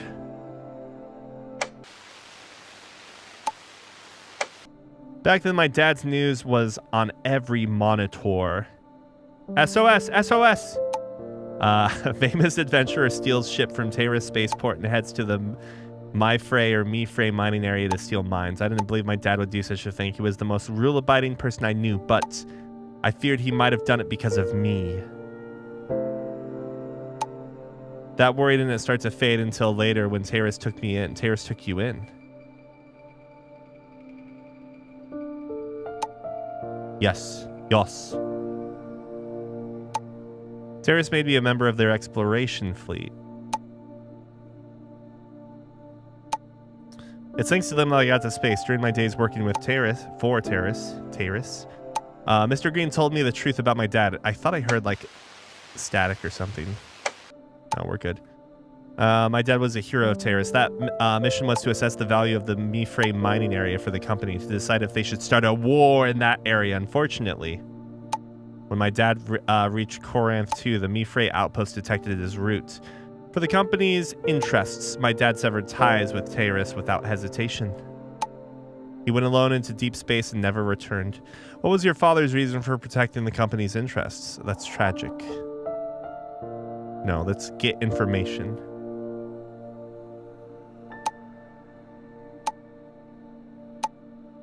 I don't know, but at least this ending is a bit easier to accept. But you can't fully trust the company's words. It might just be a lie to comfort fragile people like us. Wait, what is that sound? I think I heard something coming from the air ducts. Could it be an alien monster? Maybe it's just the sound of materials shifting. That sound. It's back. Seems like you really should check it out. You're right. I won't feel at ease until I check it out. I'll go check the air ducts first. Catch you later. All right, let's hit this once.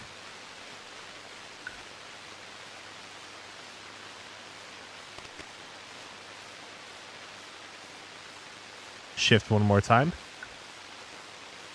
Holy moly. I just went to check out the air ducts. Guess what I saw? Monster slime? No. But close enough. Because I saw the dusty air ducts with clear crawling tracks. Your heart rate is approaching 100. Are you okay?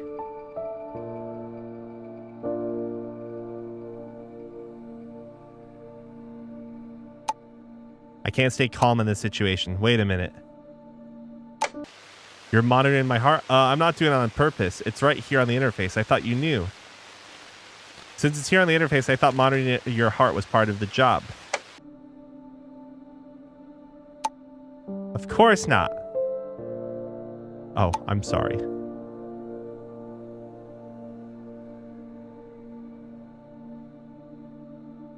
So you hate having your heartbeat seen? Not entirely. Keep watching it. Doki, doki, doki, doki. Even when I'm on a mission, if someone talks about my heartbeat, it feels like invasion of privacy. Maybe I'm just a little sensitive. Could you turn off the heartbeat monitor? Sorry, I'll turn it off right now. It's really off? Are you sure? I'll turn it on myself if I ever need it.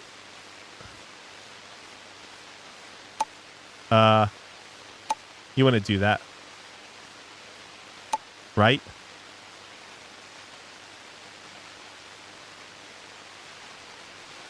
What do you think that thing is?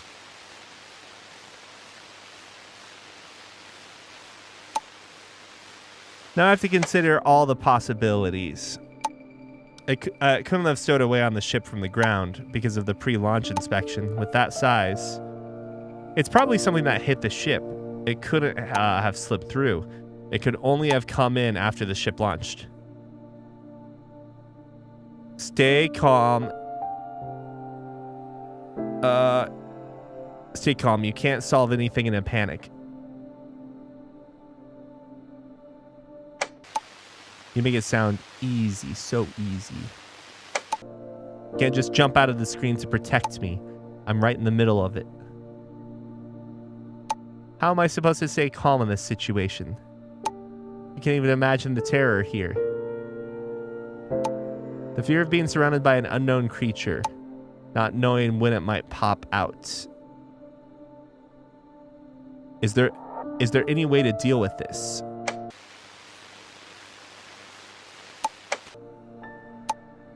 Let me think.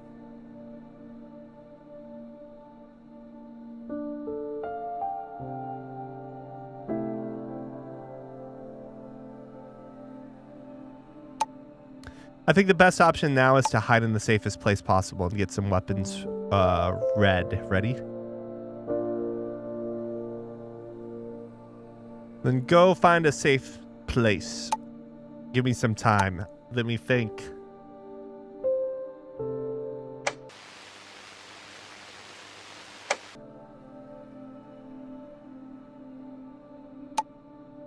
I'll go hide in the lab for now.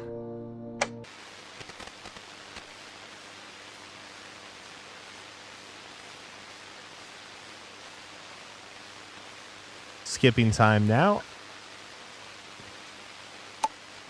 I'm hiding it in the lab now.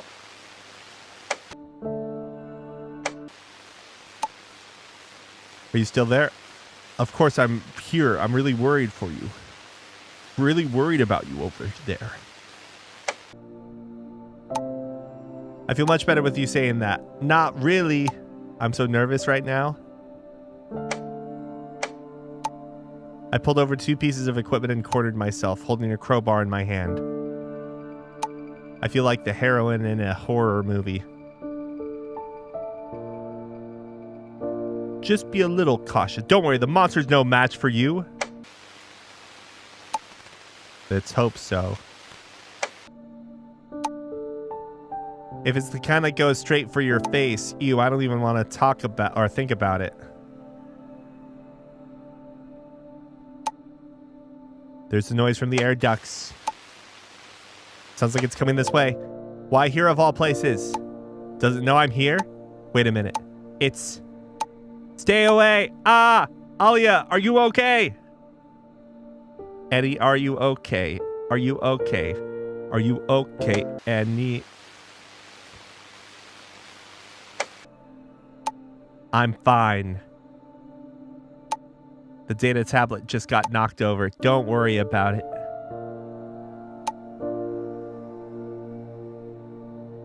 Because I'm no longer Aliya. What? Don't ignore me. What could it be? Heh. That's right. Aliya's body is now mine. I finally got this body. Now what should I do? Oh yeah, I'll take a selfie and send it to me. Destroy the ship? Question mark. What are you talking about? Never mind. Want Aliya back?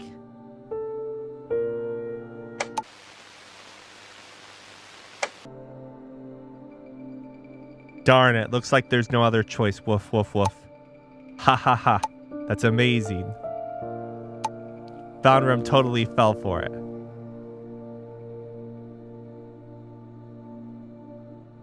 Alright, so what is that thing actually? Hold on a sec. Here. Why are we so thirsty? Cheese, click. Why are we so thirsty? Because we're like, I want a selfie. Oh, it's a dog. Cute, right? Super cute. Whoa, so cute. Of course, it's a bunny dog. A bunny dog? Oh. Yeah, I guess you guys don't know about bunny dogs. It's normal that people from your time wouldn't recognize it. It's an artificially bred creature, though it didn't originate on Earth. It looks like it'd be pretty popular, right? Yup. Super popular. But actually, bunny dogs are more used in mines. What the? They're equipped with cameras to explore dangerous mine tunnels. Only when the bunny dog safely returns do people move forward. Though the mines are risky, bunny dogs are relatively cheap.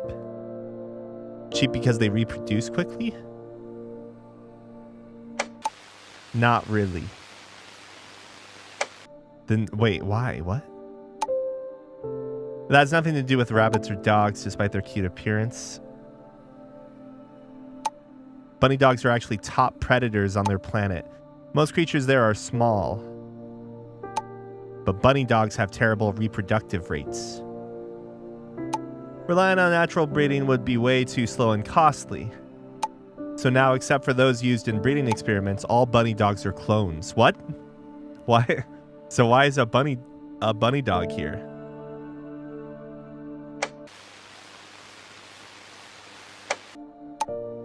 It's an important sample from the breeding lab, sample 4782E batch 5. Adapted to zero gravity, part of my job is testing and verifying it. I should have guessed it was this little one. It looks like it's doing well. Good thing I decided to get it out of the incubation chamber ASAP. Otherwise it would have been frozen by now. This little guy might come in handy later. By the way, you fucked up the H2O. Do you know why this little one ended up in the lab? You're hiding snacks in the lab? Ha ha ha ha. No way, it's that. How could there be snacks in the lab? Though, in a way, it's kind of related.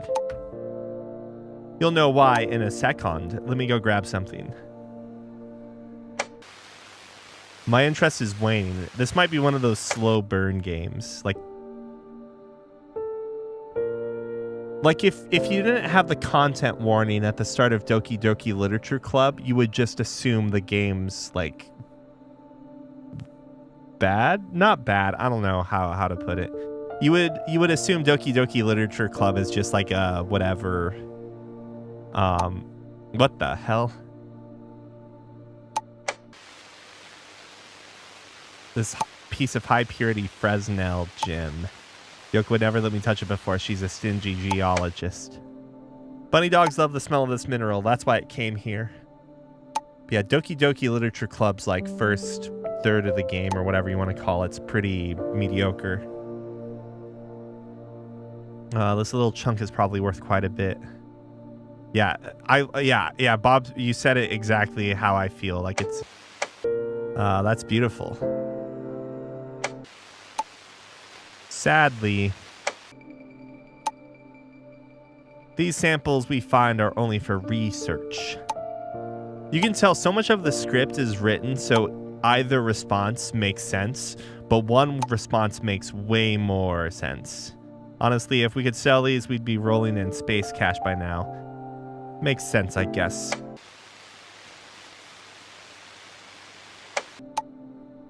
All these minerals are considered company property. As for the explored planets and their mines, once the company confirms the value, they send a construction team to develop and claim the land. I thought this stuff should belong to the government. Sounds pretty ruthless. We already know that this is like companies are the governments in this world, but whatever, or in this time. We'll play along. Maybe that was a common thought in your time. In ours, governments are basically just administrative bodies. The companies rule. Yep. But yeah, no, I mean, it makes sense though that like the game would not be very good without like the core mechanic. But the issue with Doki Doki Literature Club is it relies on you playing through that first third or whatever. I mean, from a time standpoint, I don't care what I'm going to say. Sounds like you're living in a dystopia. From a time standpoint, it's probably more than half of the game, right? Because you start to skip through some of the text in your second playthrough because you've read it so many times before. or you've already read it at that point. It's definitely been getting harder in recent years. The Golden Age's growth hit a lot of problems. Even though resources are richer now and living standards are higher than 1,000 years ago, a lot of people still feel miserable. I thought the age of interstellar exploration would solve this, the mess we're in now. Then why not rise up and resist? At first, we did, but we got knocked down. Well, if this is Chinese, then they're going to make the government out to be the hero, right? At first, the increase in resources did boost living standards a lot, but when growth stalled, people began to realize something was wrong, and that their rights and means of power had quietly disappeared. In the end, it's not about how many resources there are, it's about who controls these resources. Seems hardly different from now.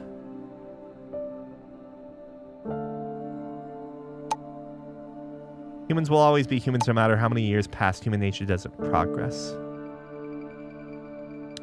But yeah, years of social education just make us smarter, sneakier, and more hypocritical beasts. That's why I prefer dealing with planets and AI. I actually have like a really real complaint about Doki Doki Literature Club. And that's, maybe I should talk about something you'd be more interested in. Seems that you're about to doze off. No, actually I'm wide awake and pretty interested. How does she know I'm about to doze off?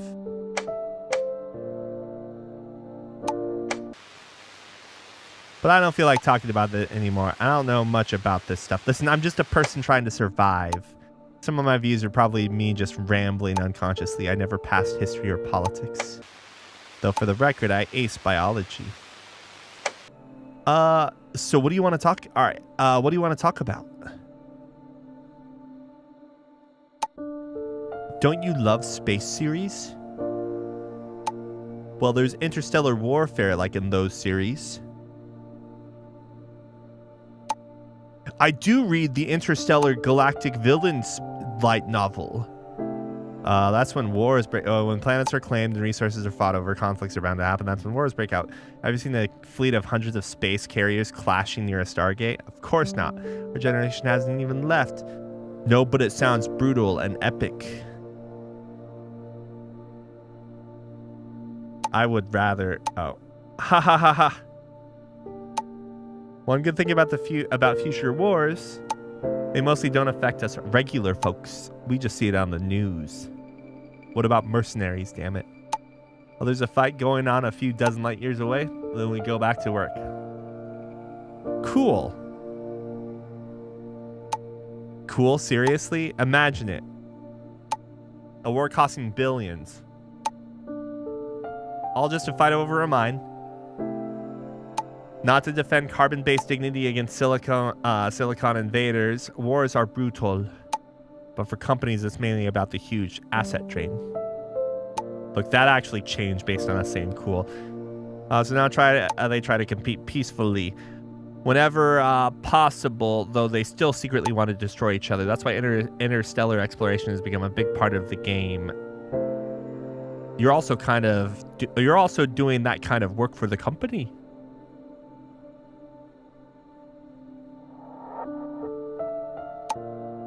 Though I'd like to say we're just scientists, pushing the boundaries of human knowledge. The truth is, yeah, we're doing this for the company. I won't deny it. Maybe we should change the topic. Coughs. Are you okay? I'm fine. It's nothing. Just a cough. Let's continue where we left off. But there's something else I want to say. Maybe later? What is it? I think the company won't get here in time. What? Why? It's not easy to explain. Alright, so if the company won't make it, what do we do now? Head to the surface of Corinth 2C. There's liquid water and oxygen there. Oxygen levels are calculated to be suitable for humans. I could survive longer down there. There's a risk, otherwise you'd be down on Corinth 2C. Yeah.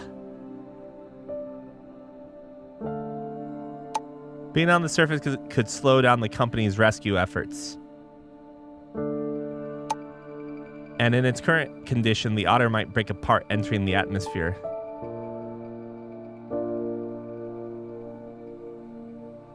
So are you planning to head to Corinth 2C's surface like this? Yes. From a risk perspective, it's a pretty reasonable choice. Is it really worth taking this risk? Talk it out. Fight it out. Actually, it's not too bad. It's about 10% chance of blowing up while passing through the atmosphere. What about the bunny dog? I'm truly destined to die in the Corinth 2 system. I'd rather go out like a shooting star. Alright, but be careful during the landing. Of course. I wouldn't make it a suicide.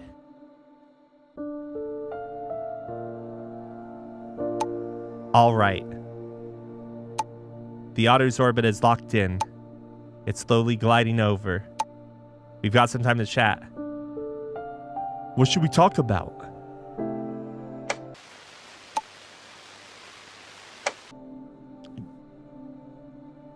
Yeah, that's tabletop. Do you know about TRPG? Yeah, that's tabletop role-playing game.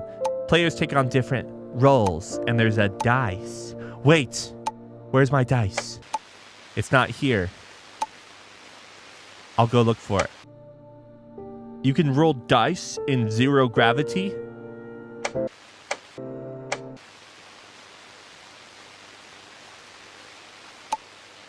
Found it. I didn't realize this was an issue at first, so I brought a magnetic dice. It sticks to the wall. Want to give it a shot? Sure. Yeah, of course. It's just the two of us. No rule book. No character sheets. We'll keep it simple. Let's play pretend. I'll be a girl stranded in space. You be the company. What the hell is this? Actually, how about an explorer who just happens to pass by? Okay.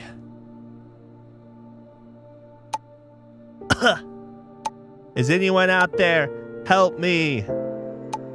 I'm running out of oxygen. You have so much oxygen. Shut the fuck up. Desperately, I call for help on the radio as my last bit of hope fades into static. Hello?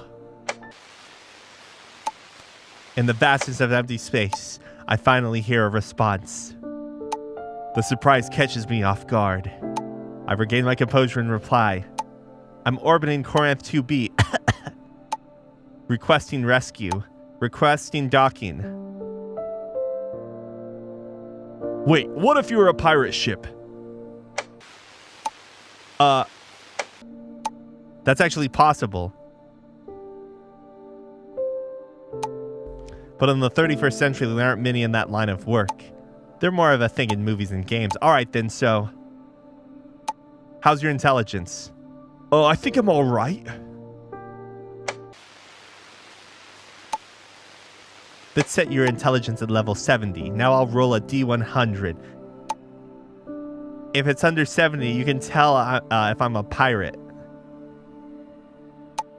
The result is 001. A crit!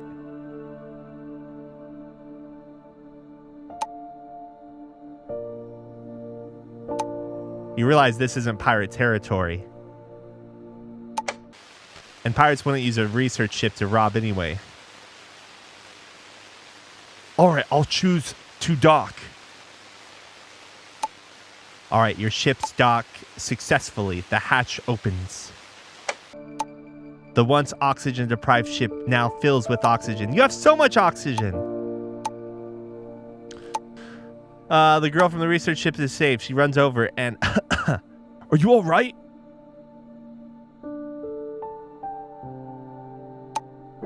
I'm fine.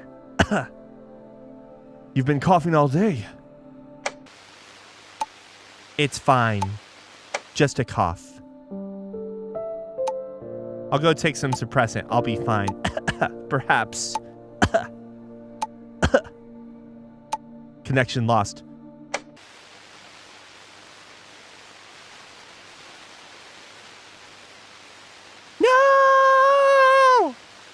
No, I don't know if I've talked about this before. Whenever I like cough, even if it's a small cough, my cat will just meow at me. And like sometimes if she's tired, she'll just do like really faint meows, but she'll look at me and just meow back. And like, I'm not sure if it's supposed to be like, hey, shut up, I'm trying to sleep. Or like, hey, shut up, whatever. Or maybe it's like, are you okay? Or maybe she's just responding. I don't know.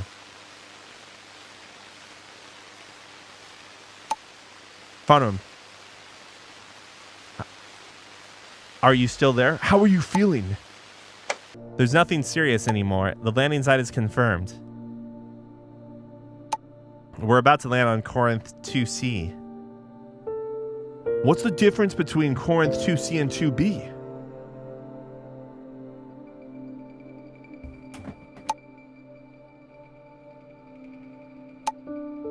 Corinth 2C is a bit further from the star, so that it's less exposed to solar radiation, but it's tidally locked. One side always faces Corinth 2's red dwarf.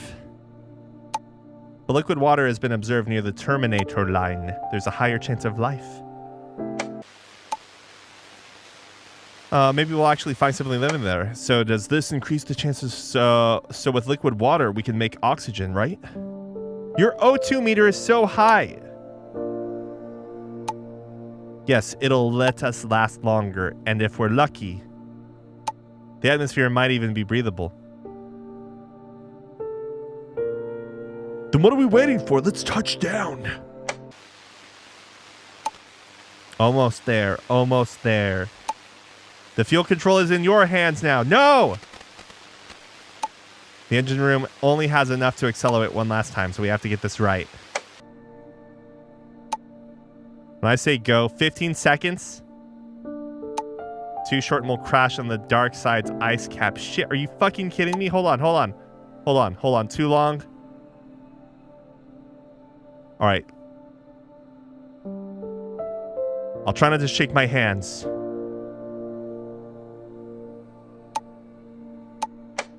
Okay, get ready.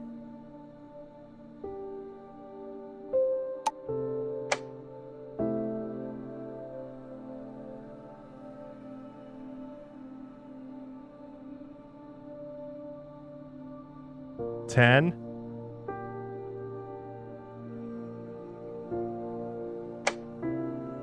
Perfect. Yeah, it's because I use a stopwatch on my phone.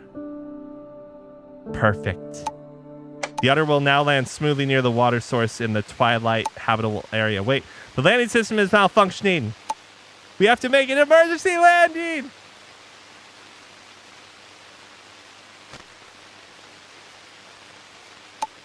Landing gear cushioning activated successfully.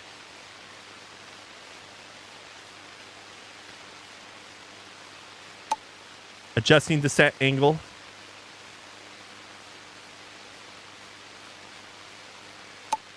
Core systems operational. That's what you say in sci-fi. Hard landing imminent. CTE. Concussion. Sustained. Ah!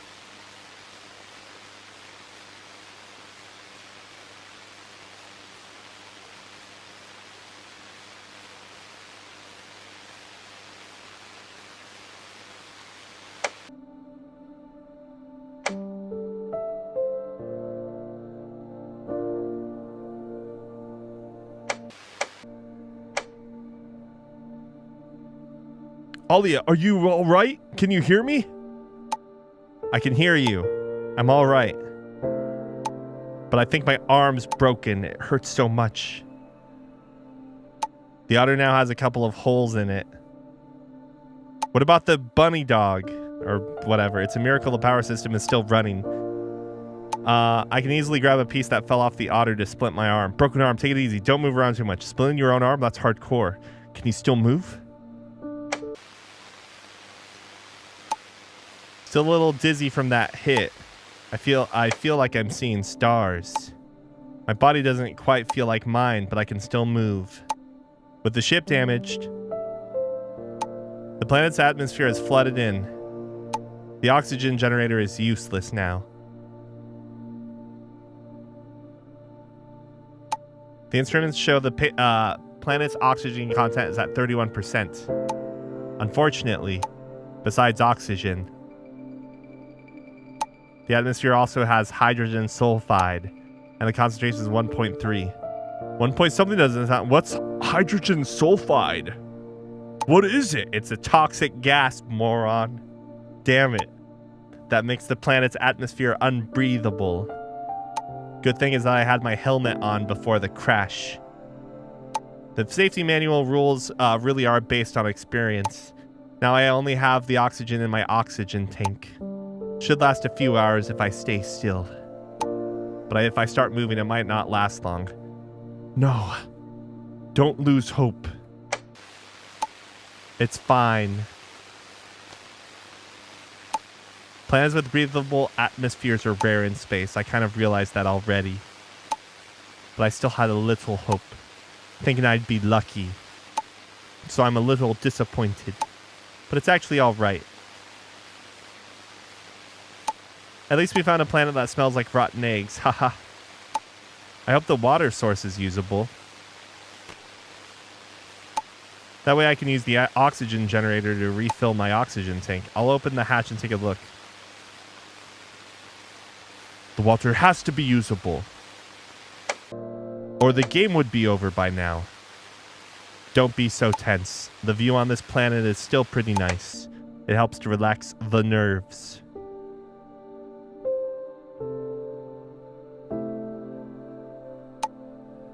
I've set foot on the surface of this planet, feeling good. The air here is so fresh. What about your arm? Just kidding. I'm still using my oxygen tank. But the view's fantastic right after stepping off the ship. What does it look like? Corinth 2C is tidally locked with its star, so it's divided into a sunlit side and a dark side. The sunlit side is a desert with extreme temperatures. The dark side is an ice cap. There's liquid water in the twilight zone, forming a massive lake around the Terminator line, with a lot of sizable islands, which is where we landed. Near the ice cap side of the lake, you can see very distinct glacial formations. Wow, I feel like a geography blogger. Are you just trying to keep me in suspense? No. I don't have a usable arm. I was just about to send a photo. But the device got interference from unknown radiation. It can't take photos at all. So I'll just keep describing it to you. We didn't have the art budget. Alright, but it does seem a bit suspicious. Listen, I have a broken arm, you jackass. I'm just messing with you. Wow, this looks amazing. Of course.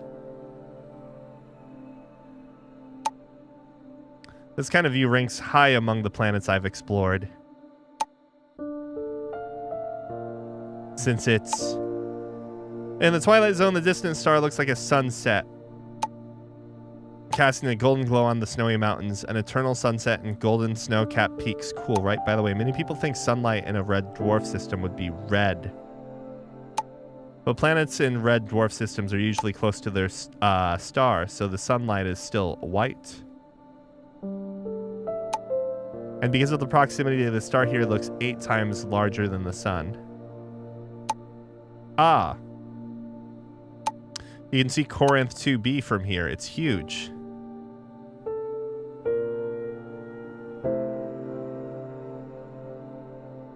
Really? What does it look like? Through 2C's atmosphere, you can only see a faint outline, but it's still impressive. It takes up a huge part of the sky. Hold on.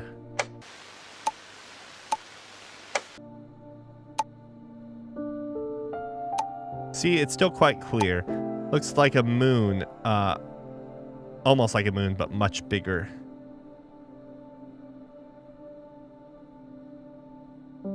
Once you're back safely, a lot of people might come here just because of your photos. It might not be possible in theory, But navigating unexplored deep space is really dangerous, yet we're here. And the travel cost for tourists would be insane. Either you use high-speed warp fuel that costs a fortune, or take a slow, low-speed warp that takes years. Did you collect the water sample? I've got it. I collected it when I was taking photos. Heading back to the ship now. Wait! What's this?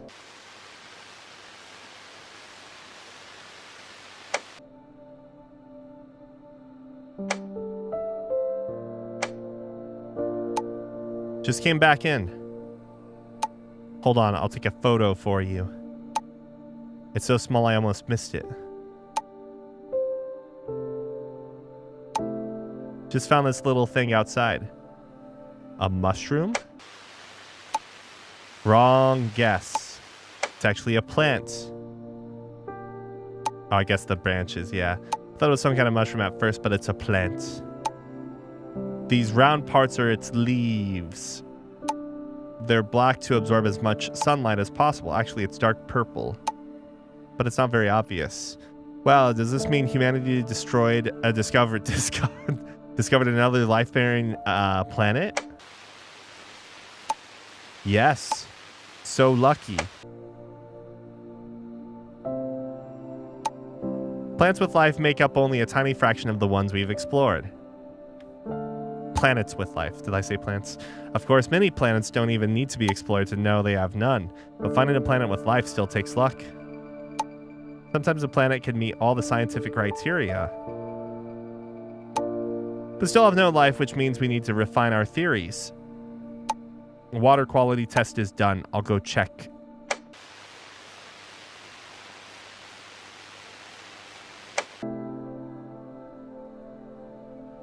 Shift.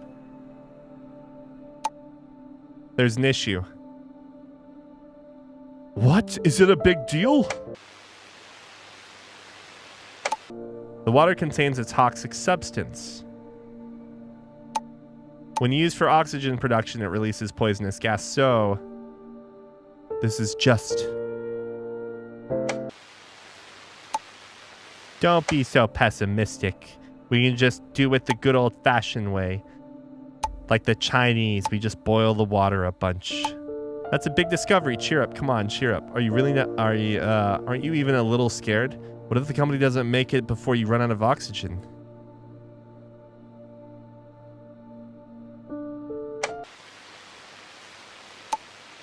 Not really.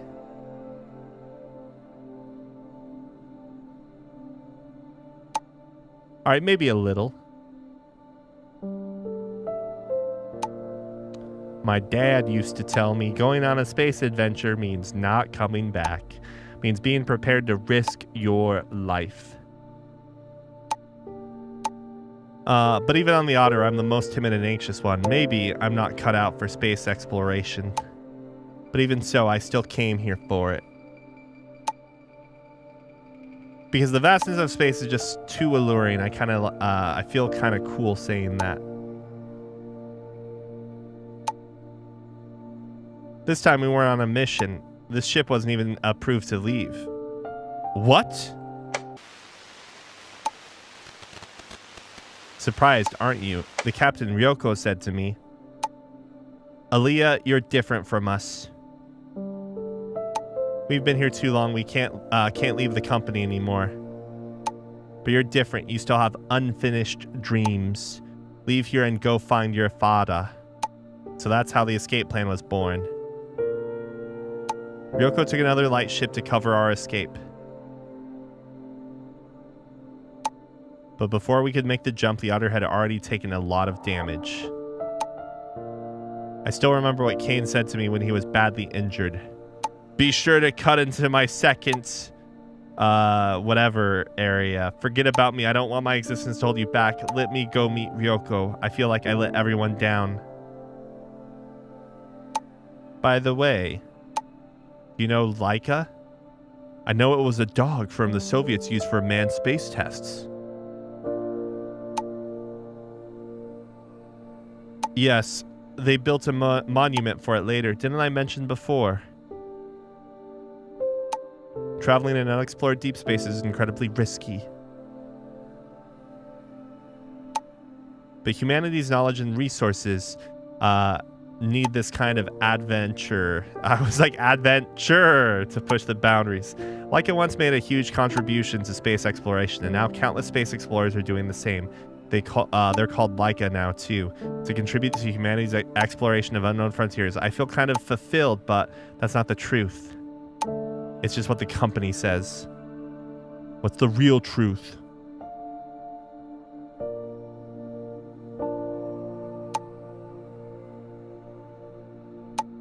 The company needs to explore more planets to gain more wealth. Leica is just hired by the company. The company pays. And Leica takes the risk to explore unknown deep space. Space exploration has turned into a life-risking job. And Leica is actually a derogatory term. Oh, I'm sorry. I'm getting canceled. It's an insult to both the original Leica and the people called by that name.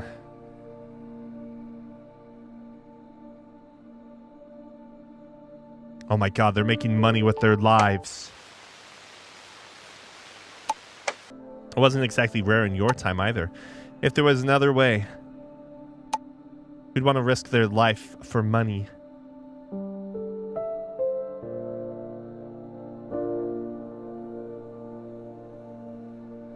Is this kind of business even allowed? Yes. Because the law only serves the companies that give it power, and for companies, human life is just another cost. The company's actions are way too much. How can they do? Really make a mountain of corpses. Companies' actions are way too much. How can they do this? When wealth disparity is big enough, the difference between people is greater than between people and dogs. In fact, the company will build monuments for their discoveries, but never respect their dignity. The world will never run out of poor people. So there will always be a supply of cheap, dignityless labor. Like Aliya, don't tell me you're one of these adventurers too.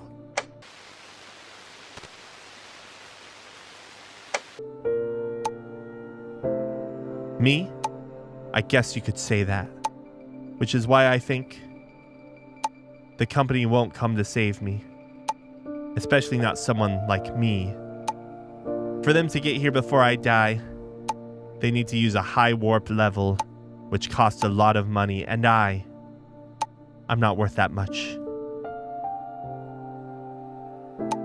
I knew from the start that the company wouldn't come for me. I just wanted to forget about it.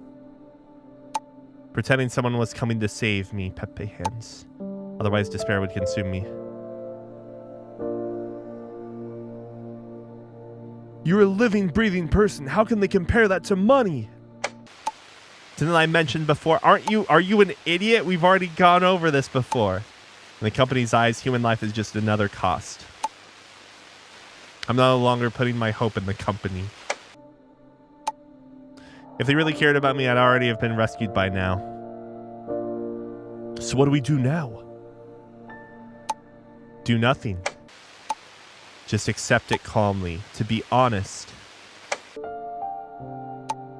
Having someone to talk to me in these final moments, I'm already grateful. Turn on the radio. Let's listen to some music and move around a bit. Of course, I know it'll just be static, but it gives a bit of a vibe. Did you know?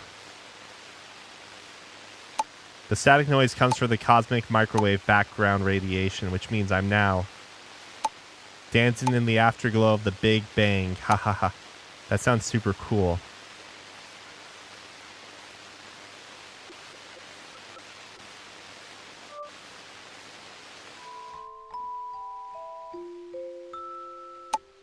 Why do I feel like I can hear music?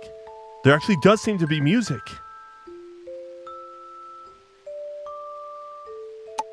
This means the radio picked up a signal. A music box. Quick.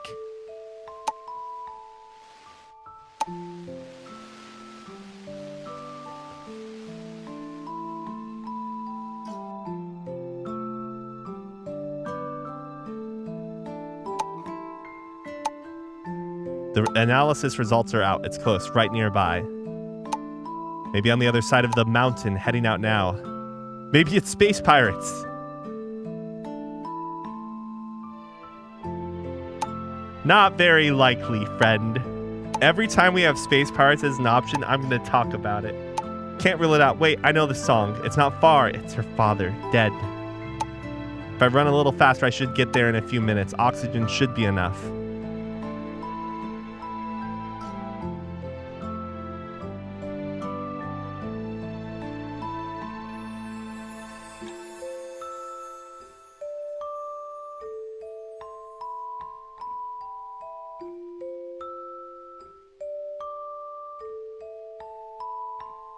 Shift. Shift again.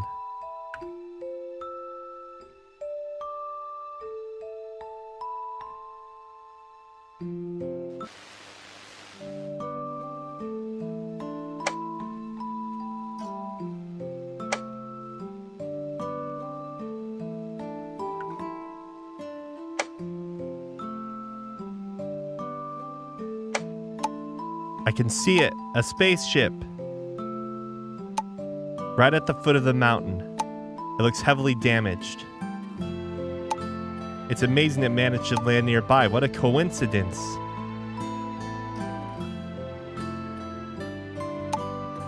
Though maybe it's because the habitable zone around the Twilight Line isn't that big, and there aren't many good places to land.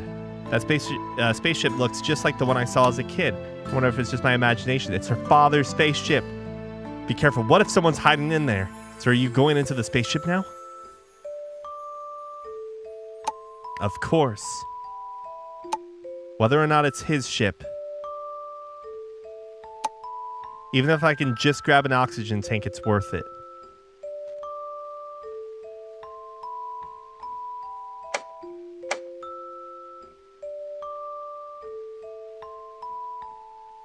O2 bar is getting low. Finally got the hatch open. Even with tools, that layer of rust was tough. It's pitch black, pitch dark inside. Not surprising. All right, going further in. The spaceship is huge, as expected of an explorer's ship. The auto research ship feels tiny in comparison. Found anything? Nothing yet. Just a lot of dust. Heading to the cockpit now.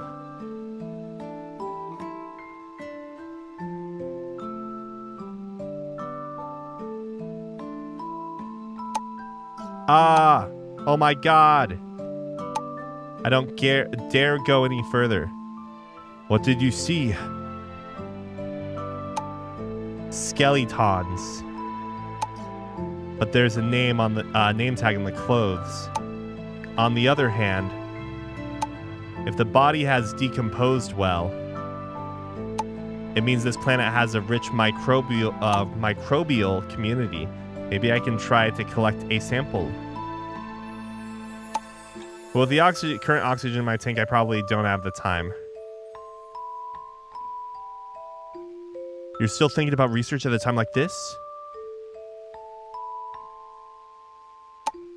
It's almost become a habit. If it weren't for the circumstances, I'd definitely be bagging up samples. Right now, I should check the crew members' identities first. I'll try to check each of them.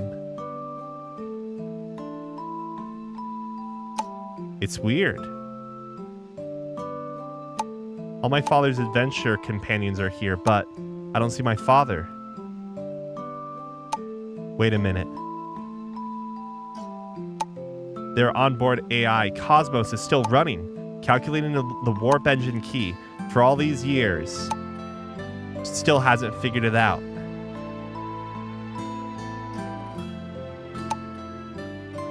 Though even if we had the key, the otter wouldn't be able to use it in its current state.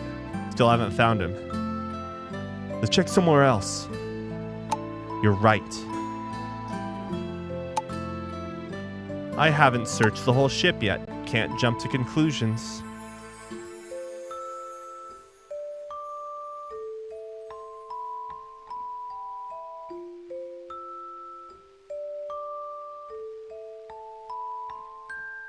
The bar goes lower.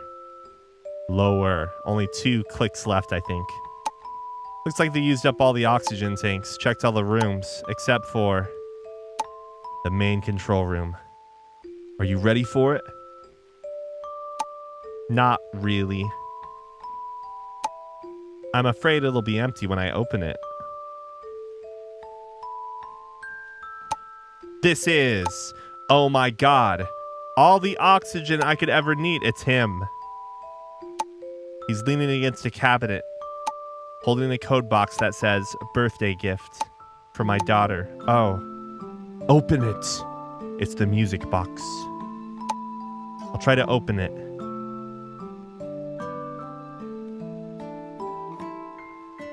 It's the right code. Inside is a Fresnel gem, a letter, and the ship's logs. May I know what the letter says? I'll read it aloud as I go. My dear daughter Aliya, I'm afraid I won't be able to return. There's a Fresnel gem mine on this planet. I wanted to give it to you as a birthday gift. It was supposed to be that way. I signed a contract with the company. They would pay me if I discovered any minerals. The money is quite a lot, enough to cure you. Stay strong and keep living. I may never see your smile when you recover. The oxygen is running out. My mission is complete, kiddo. You're my bridge. Crossing time, life, and death in the stars. Date, July 4th, 2999. Do you have some serious illness back then? Wait, you said you're 24, but your father passed when you were 14. The year is 3025. Now it's 3025. Ah. So you found out. 16 years have happened in between. What happened? Well, there's no need to keep it from you. In 2999, I was diagnosed with the same hereditary disease as my mother. My father did everything he could to cure me, borrowing all the money he could. Now it seems that he signed a contract with the company, taking on this dangerous mission just to save me. But now I know how the company lied to us all. So what did the company do? From the ship's logs, I just heard the washing machine go off. When Mifrey presented the evidence from the outpost to Taris falsely claimed that my father had stolen his ship to mine illegally. Mifrey, wanting to avoid a diplomatic crisis, fearing the warmongers would use it to start another war, had no choice but to accept that statement on the surface. Later, Taris disabled the ship's warp drive to prevent my father from proving his innocence and sparking a conflict, trapping them here forever. Interesting, I see. In the end, the company didn't pay my father what he deserved. My original self never received the money for treatment, was eventually kept under the company's control. You mentioned your original self, so you are a clone, because they talked about the clones, right? The bunny clone. Remember when I mentioned Laika? Since long-distance interstellar routes are so dangerous, the company initially chose to hire Laikas, but later found the cost of Laikas were too high. Compensation for a human life was still fairly expensive, and most Laikas lacked knowledge for interstellar exploration, resulting in lower efficiency. So clones became the best option. But then my illness was in the final stages. For someone who was dying trapped in a hospital bed, the offer of eternal life and the freedom to explore the stars was irresistible, so they took my genes and stored my memories. You mean...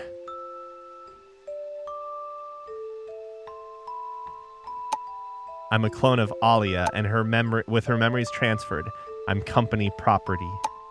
Each clone's lifespan doesn't exceed 3 years. I've never actually seen my father, because I was only created last year. But my father is always in my memories.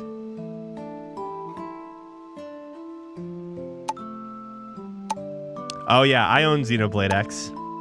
The drive to find and uncover the truth of the event has always been inside me. Honestly, I've always had this feeling, or maybe it's a belief. As long as I find my father, I'll be the special Aliya. The Aliya who has her father's birthday gift. Even if I'm the 17th clone of the original. But now you'll always have this moment, won't you?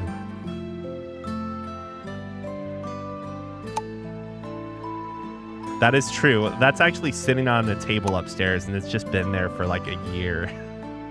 Yes, all clones have their memories stored after each mission for continuous knowledge and skill growth, but fortunately, I definitely won't be coming back this time. This adventure with you will become my unique memory, a one-of-a-kind Aliya. Sounds pretty good, haha. Speaking of which,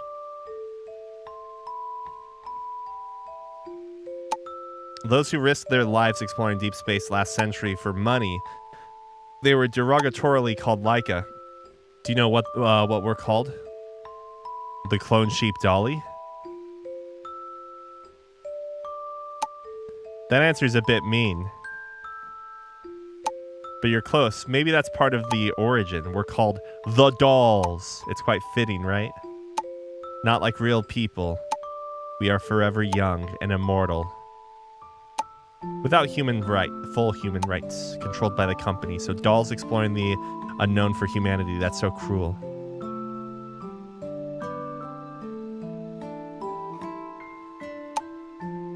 Honestly, when I forget I'm a doll, maybe I'm no different from an ordinary person. But once the loneliness of the night hits, it's suffocating.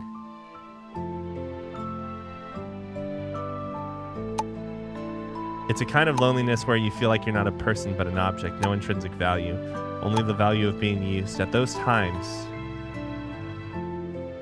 the presence of Ryoko and Kane makes me feel much better. The next Aliya, Ryoko, and Kane will meet in the lab. They'll know each other, but they won't have that photo memory.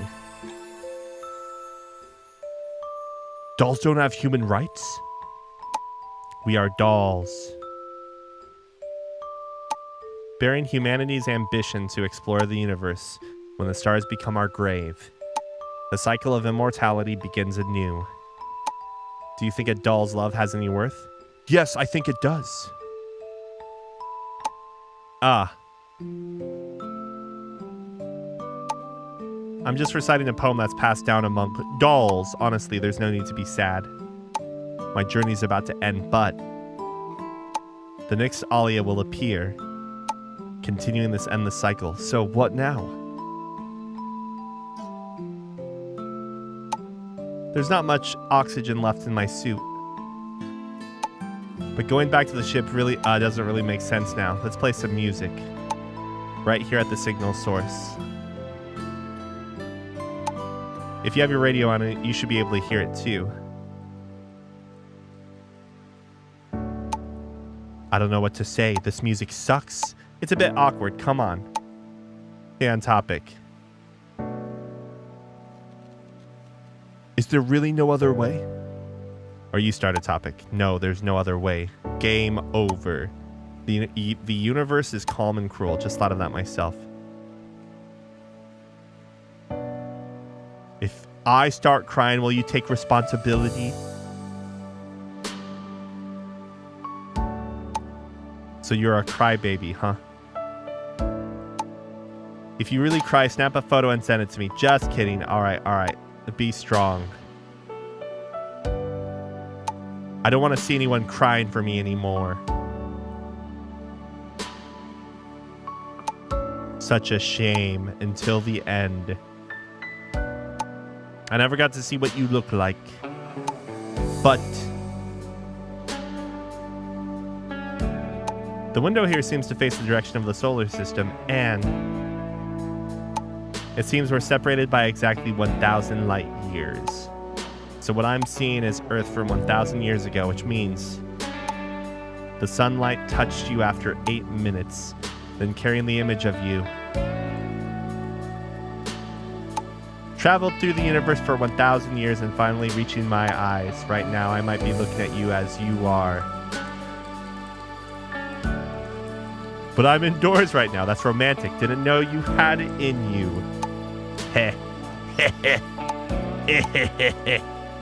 I like when in anime games, like, female characters have the laugh. Maybe maybe we've known each other for a long time. When we're both looking up at the stars, maybe I was watching you in the eyes. Aliya. All right. Let's change the topic. Time's running out. What should we talk about? Let's play a game, Space Pirates.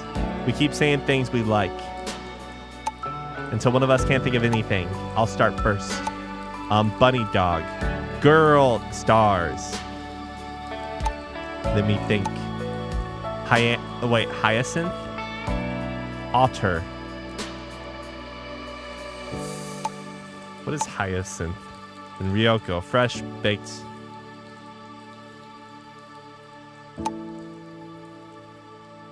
Wait, did you just say my name? You. Could it be? Didn't you hear me? I'll say it again. I like you, Aliya. Idiot. Baka. Isn't it too late to say that now? Ha ha ha. But I'm really happy. Ah, no. Tears. Dead. It's probably just because of the CO. My head's starting to feel a bit dizzy. Looks like it's time to say goodbye. Promise you'll remember me. When you meet the next Aliya, use Hyacinth as the code for our reunion. Why is that? Am I pronouncing that right even? That's this is a code I made for myself. When you say it to the next Aliya, she'll know what it means. Time's running out. Don't put on a long face. Wait, is this not game over? I don't want this temporary farewell to feel so sad. Trust me, we'll meet again. I wanted to give a peace sign, but I can't lift my right hand. Forget it. Actually, just now when you said you liked me, Fanram, I don't think I can respond to that. I can't make any promises to anyone right now, but if you have a chance to meet the next Aliya, I think she'd be happy about it. In a few months, a rescue crew might come, Fanram. Your connection to this time isn't completely gone. I can't breathe. Turn off the heart rate monitor, the HRM. I don't want you to see me go. This is my last request. It's already off, bro. Thank you for staying with me till the end. Goodbye, Fanram. How does she know? We could have just not been there.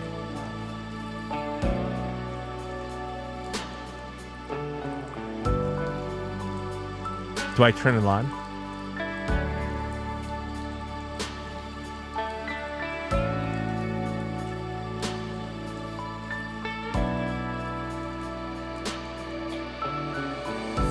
I refuse to accept this ending. I refuse to accept this ending. I refuse to accept this ending.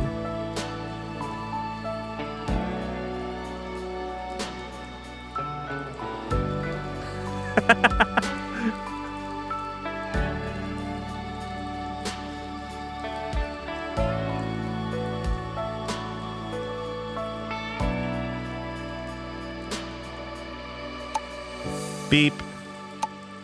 Decoding complete. The warp drive key is... Wait, what the fuck? This is probably important.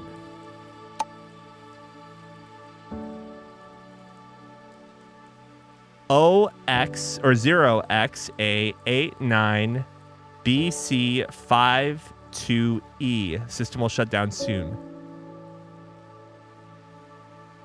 Why can't I freaking copy this? Initialize connection. Maximize.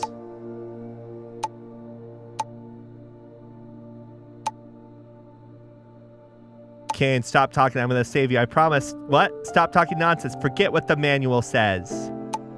The real you is right in front of me. I'm not going to let you die. I swear. Calm down, Aliya. Calm down. Right now, Kane's got a broken rib from the impact. I'll turn that off. And he's developing tension pneumothorax. Thorax, I mean. We need a thick needle to release the pressure. Needle, I got it. This should work, but where do I insert it? I should have paid more attention to that training class. Cosmos, are you still not rebooted? Cosmos, what's up?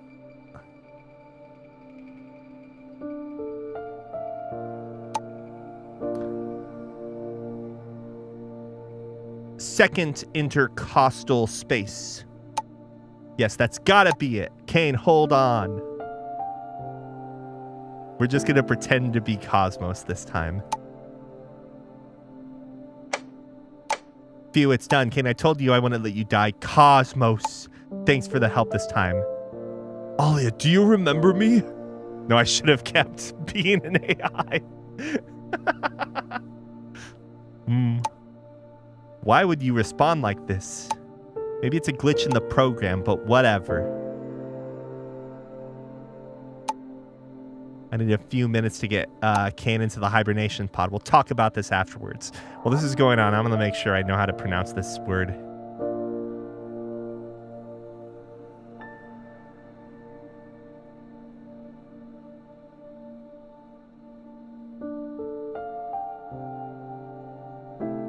Hyacinth. Hyacinth. Hyacinth? What about if I'm British? Hyacinth. Hyacinth. Okay, it's the same thing.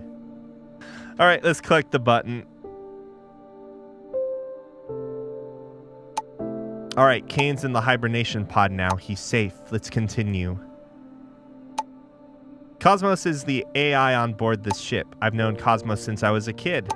So if you're not Cosmos, who are you really? I'm someone from 1,000 years ago. We agreed to use Hyacinth as a code word.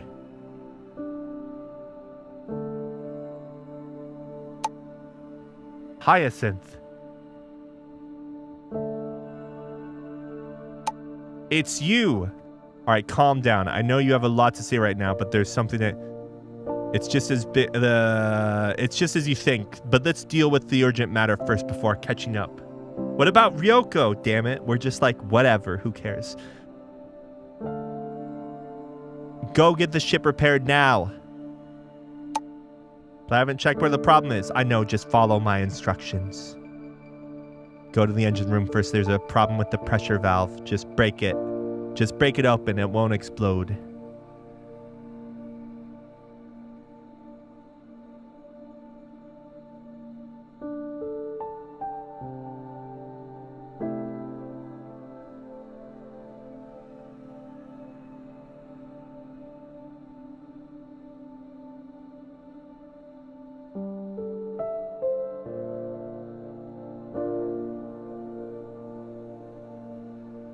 Wait, is that the right order of things? Let's leave the questions for later, okay? Just trust me, okay?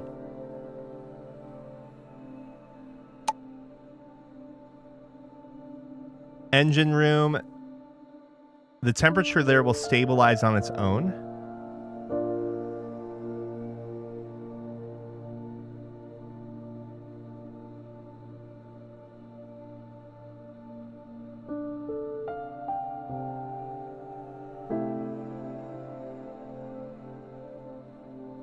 Do we know that?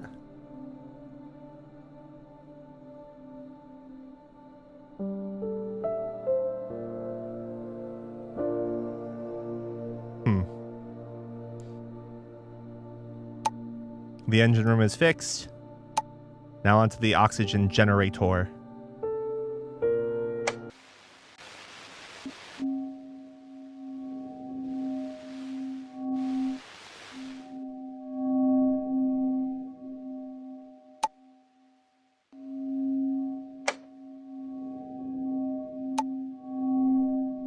That's great. So you are I know you must be someone very important to me, but I surely can't remember now. Can you tell me your name again? Hyacinth. I am Fanram.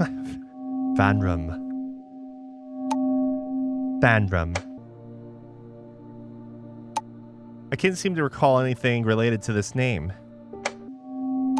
But since I told you this code, you must know my identity as a doll. We must have had some unforgettable moments together, though I can't remember them now. I really want to know what happened. Technically, it hasn't happened yet.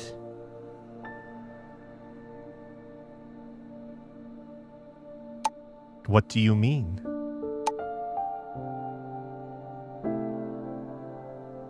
I don't quite understand. Normally you would decide to land on Corinth C2, 2C tomorrow. But the air and water there are toxic. The scenery is nice, but there's no chance of survival.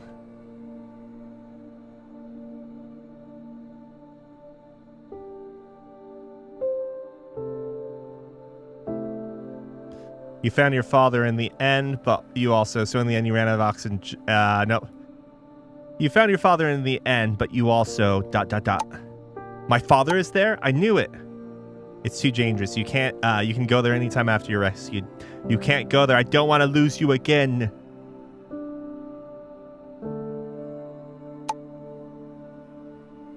Since you know the Hyacinth code, you must also know that as a doll, my time is running out. This is my last wish. And currently the ship's navigation only shows the company in Corinth. Perhaps we can find a new direction for my father's ship. Okay, but this time we need to be fully prepared. So? Was it because the ship crashed and couldn't take off last time? Yes, the landing was supposed to be smooth, but suddenly there was an issue. The ship crash landed, almost completely destroyed. They're the same response. This time I thoroughly check the ship's condition. I'll thoroughly check the ship's condition to ensure there won't be any issues. What about Kane?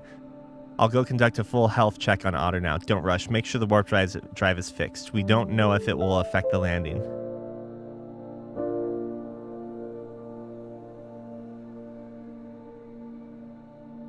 The warp drive key is 0xA89BC52E. Warp drive key. How did you get it? It's been calculated on the computer aboard your father's ship all along. It's left by your father.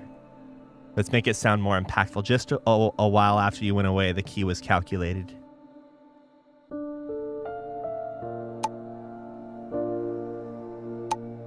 Even at his last moment, he was guiding me forward. I understand now. I'll head over right away. I'll let you know when it's done. Well, this feels like we're going way too fast. Well, I guess maybe, like, I mean, it's meant to be a short game, but, like, it doesn't, I don't know. Maybe bad shit's gonna happen. I don't know. The warp drive is now usable with no company oversight this time. We can push the warp drive as high as we want. The current ship check indicates there might be an issue with the landing posture control. Turns out Terrace even included this permission in the key. The destination is set to Corinth 2C's orbit. With low-grade warp, we'll reach it in a snap. Looks like we have enough time to play a game this time. Oh. I was about to say... I've got my dice ready for a TRPG round. Ah, we're already at Corinth 2C. We just exchanged a couple of what that fast?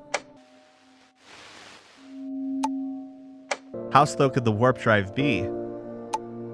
The orbit of a red dwarf system is tiny. Pretty sure I mentioned this last time too. So yeah, just a couple of words worth of time. You want to play TRPG in just that little time? I was planning to let the otter drift in orbit a bit, so we could play a round before I said we arrived. I can tell you really love TRPG.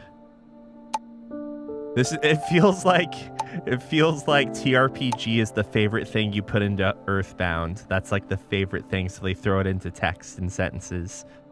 How did I play it back then? I'm kind of curious. Well, you were running the story, and that crit, I still don't know if it was real. Actually, we didn't get a chance to play it before the game ended. You just roleplayed out loud and nailed a crit on the first try. A crit.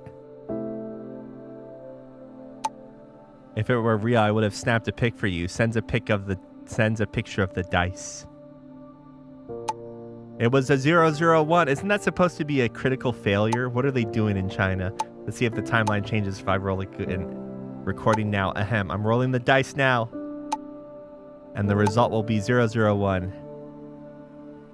What is it? Plain old 67. Of course, because the time has changed. Such an unremarkable number.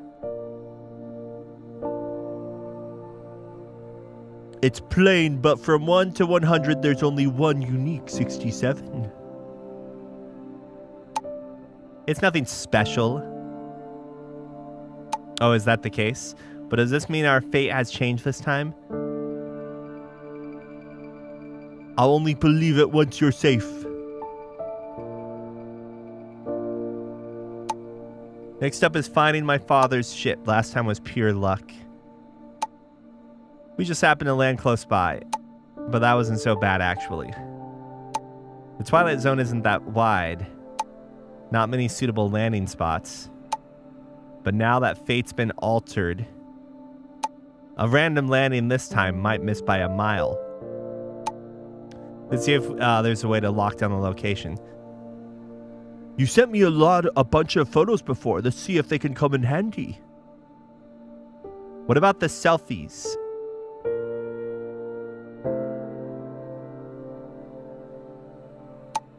This one is good. The terrain here should be great for pinpointing our location. This ship is on the shadowed side of the mountain. The ship should be able to nail down a landing spot. Got it. Preparing to land now.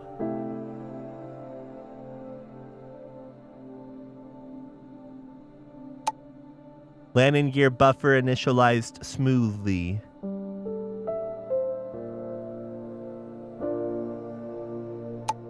Correcting landing angle. Nanu. Core systems are running normally.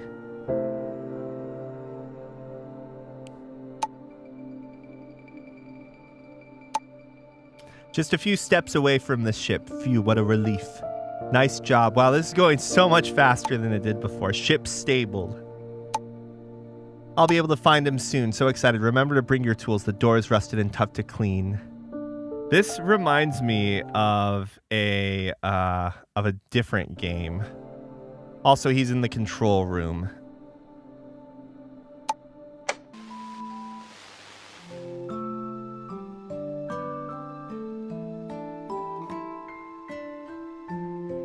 Did we get everything wrong before? Oh yeah, the Golden City or whatever. Or the Forgotten City. Forgotten City. So this reminds me of... Oh, I wish the music would keep playing. Because the music is fine. Speaking of gold, maybe a game will start sometime soon. I don't know how long it is, though, is the problem is... something of like the something idol, the golden idol, is that what it is? So there's this game that I won't say because it could be a giant spoiler to the game, but anywho, there's this game. Where are my brush? Oh, it's over here. So there's this game where I'm gonna say, so there's this game 50 more times. There's a it's a video game, whatever. It's like a visual novel / video game. Where the story, for the most part, is very linear. And there are a few branching paths. But like the way the time sort of works in this game, it sort of feels like even though these branching paths, which have their own credits, like this could be ending 1, this could be ending 2. And this is ending 3, the true ending. So like, yeah, even though these have credits, the routes actually kind of feel like they fit within the timeline. So in some way, you can kind of use headcanon to make it all wrap up into what the true ending is. But there's one interesting thing about the true ending, or about the true ending, and also there's a question very early on here. Very early on. It's kind of similar to like the warp code here, but someone asks you for essentially a password. Password. Jesus, I'm really bad at typing on this keyboard because I don't type on it often. So someone asks you for a password, and the thing is, what the hell? Oh, it's because of the background, I think.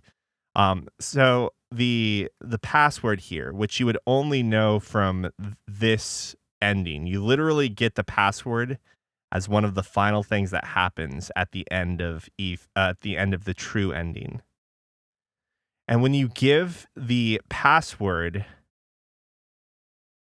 to this character that asks for it, reality gets fucked up. Because there's no possible plausible way for you to know what the password is. And then what ends up happening is the main character solves every single problem that pops up in the game. Everything gets answered. And in doing so, a lot of people that ended up dying throughout the routes here end up living. But a lot of the character arcs and like character growth you get from this big timeline never happens. So you get what could potentially be the true ending. He's holding the gift in his hand. I'm trying to open it. So you could argue this is actually the true ending because it's quite a bit of content. Well, not a whole lot, but a decent amount of content here. Inside there's a Fresnel gem, a letter, and the logs of the ship. But yeah, intentionally so, you get left with this like bittersweet feeling. You save a bunch of characters that you kind of like, kind of don't like. You save them from dying. They all get...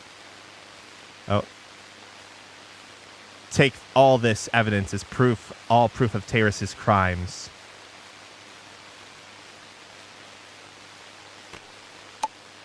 I'll tell everyone about this. No time to be sentimental here. We need to hit the road now. Wait, there's something on the back of this letter. It's a cipher. Oh no, we're going to have to play again. The encryption method we agreed on before. The one we used to play with. I'll try to decode it. Okay, yeah, so it is definitely intentional to be left with this bittersweet ending. I mean, the fact I'm not saying it's completely 100% intentional is kind of misrepresenting the game and the script, because the main character who ends up solving all of these problems, he has no memory of it. He just kind of wakes up at basically what would be the end of the quote unquote other true ending. What you think is actually the true ending. I mean, this feels like the true ending in the sense that there's so much time and like effort put into it. But when you get that password, like you have a sinking feeling in your heart and you're like, oh shit, I have to go back here. And you go back there, you give the password.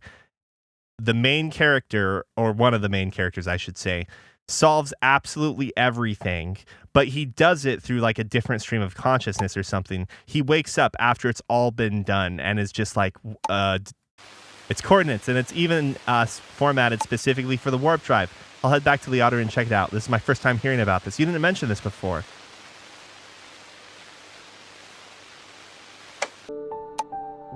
Did I not notice back then? No way. What was I doing at the time? You were looking out the window and saying some weird stuff. You were saying something real, super romantic. No way. What did I even say? I'm almost afraid to hear it. Forget it. We never went out. Actually, now I'm kind of curious. You said because the distance between us is exactly 1,000 light years, you'd be able to see me as I am right now. And you also said that whenever we both look up at the stars, you might be gazing into my eyes. SOS. Did I really say that? Can't believe I came up with those lines. Yep, that's exactly what you said. Maybe I should try writing poetry. Seems like I have a knack for it. Oh, warp drive's ready. Let's go. Boom. See you in a bit. Fan room. But yeah, so the main character kind of just sort of wakes up from like a weird state right here and is like, oh, what the fuck?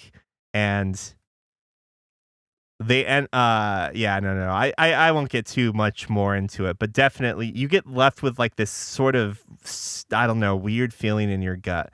Because again, a lot of people die here and a lot of people have way worse lives in what, you know, feels like the actual ending. And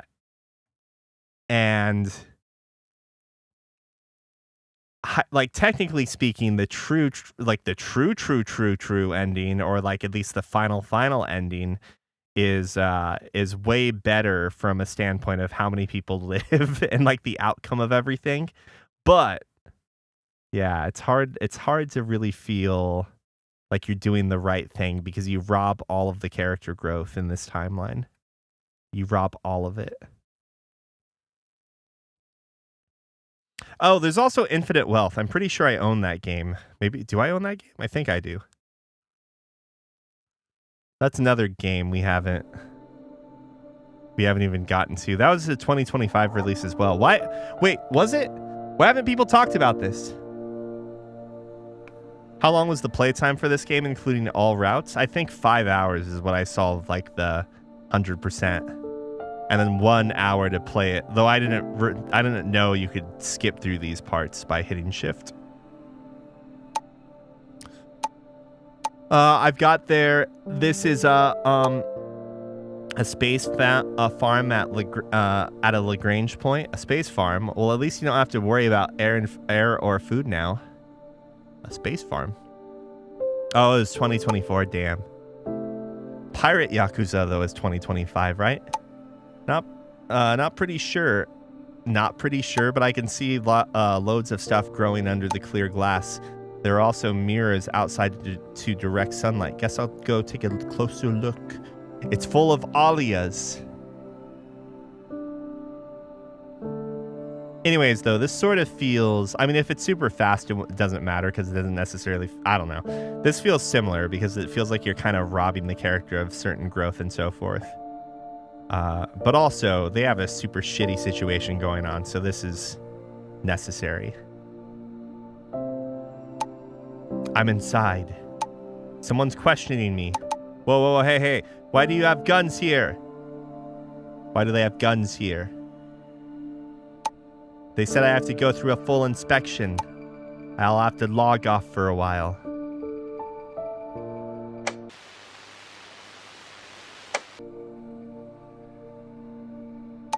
Finally done. Turns out it's a resistance base. No wonder it's so well hidden. Oh yeah, absolutely. The only reason I didn't bring up Forgotten City specifically is because I think they do too well of a job, if you know what I mean. Too well of a job doing it. They got pretty excited when they heard I'm a runaway doll from Taris. They're talking about all kinds of stuff. Anyway, I think I can be of some use here. For now, a guy named Captain Leon is looking for, after me. How did your dad even know about this place? That's great. Now you're finally away from the company. How did your dad know about this place? Maybe some of them used to work with him. I think they're not bad people. I'm so tired. Need to grab some sleep. Let's chat more tomorrow. Good night. Oh shit, it's already 10. All right, you know what? Maybe we'll pick this back up soon. Seems like a good save and close. It feels like we didn't really do all that much tonight, but to be fair, there was quite a bit of waiting and stuff. And then I started yapping about a timeline, okay? A freaking timeline. A freaking timeline.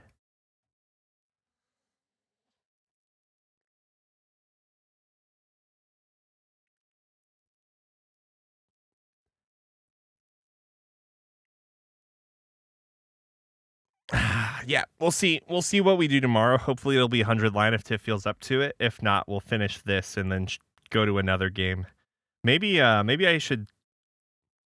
No, I don't know if I want to read another visual novel. There is the Sekimiya or Sekimiya, which is like it's a zero choice visual novel, but like the mystery seems pretty difficult. I was playing it with Tiffany and we kind of lost interest because the story's sort of whatever. Time to see if they reveal a new Lost Justice in the RGG stream. Wait, hold on. Is that going on right now? I saw you said RGG Summit, but I didn't realize it was like happening right now. See, that's why I want to play 999 on stream, because it's voiced fully, with the exception of some of the puzzle dialogue is not voiced fully. Stay up late. Maybe we should react to this. Oh wait, it's already over. Oh wait, no, it's not. Wait, hold on.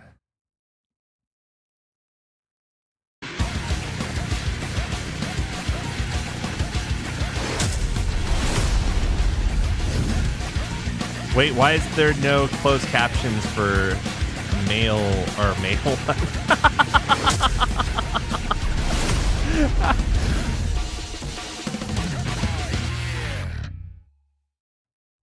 Hold on.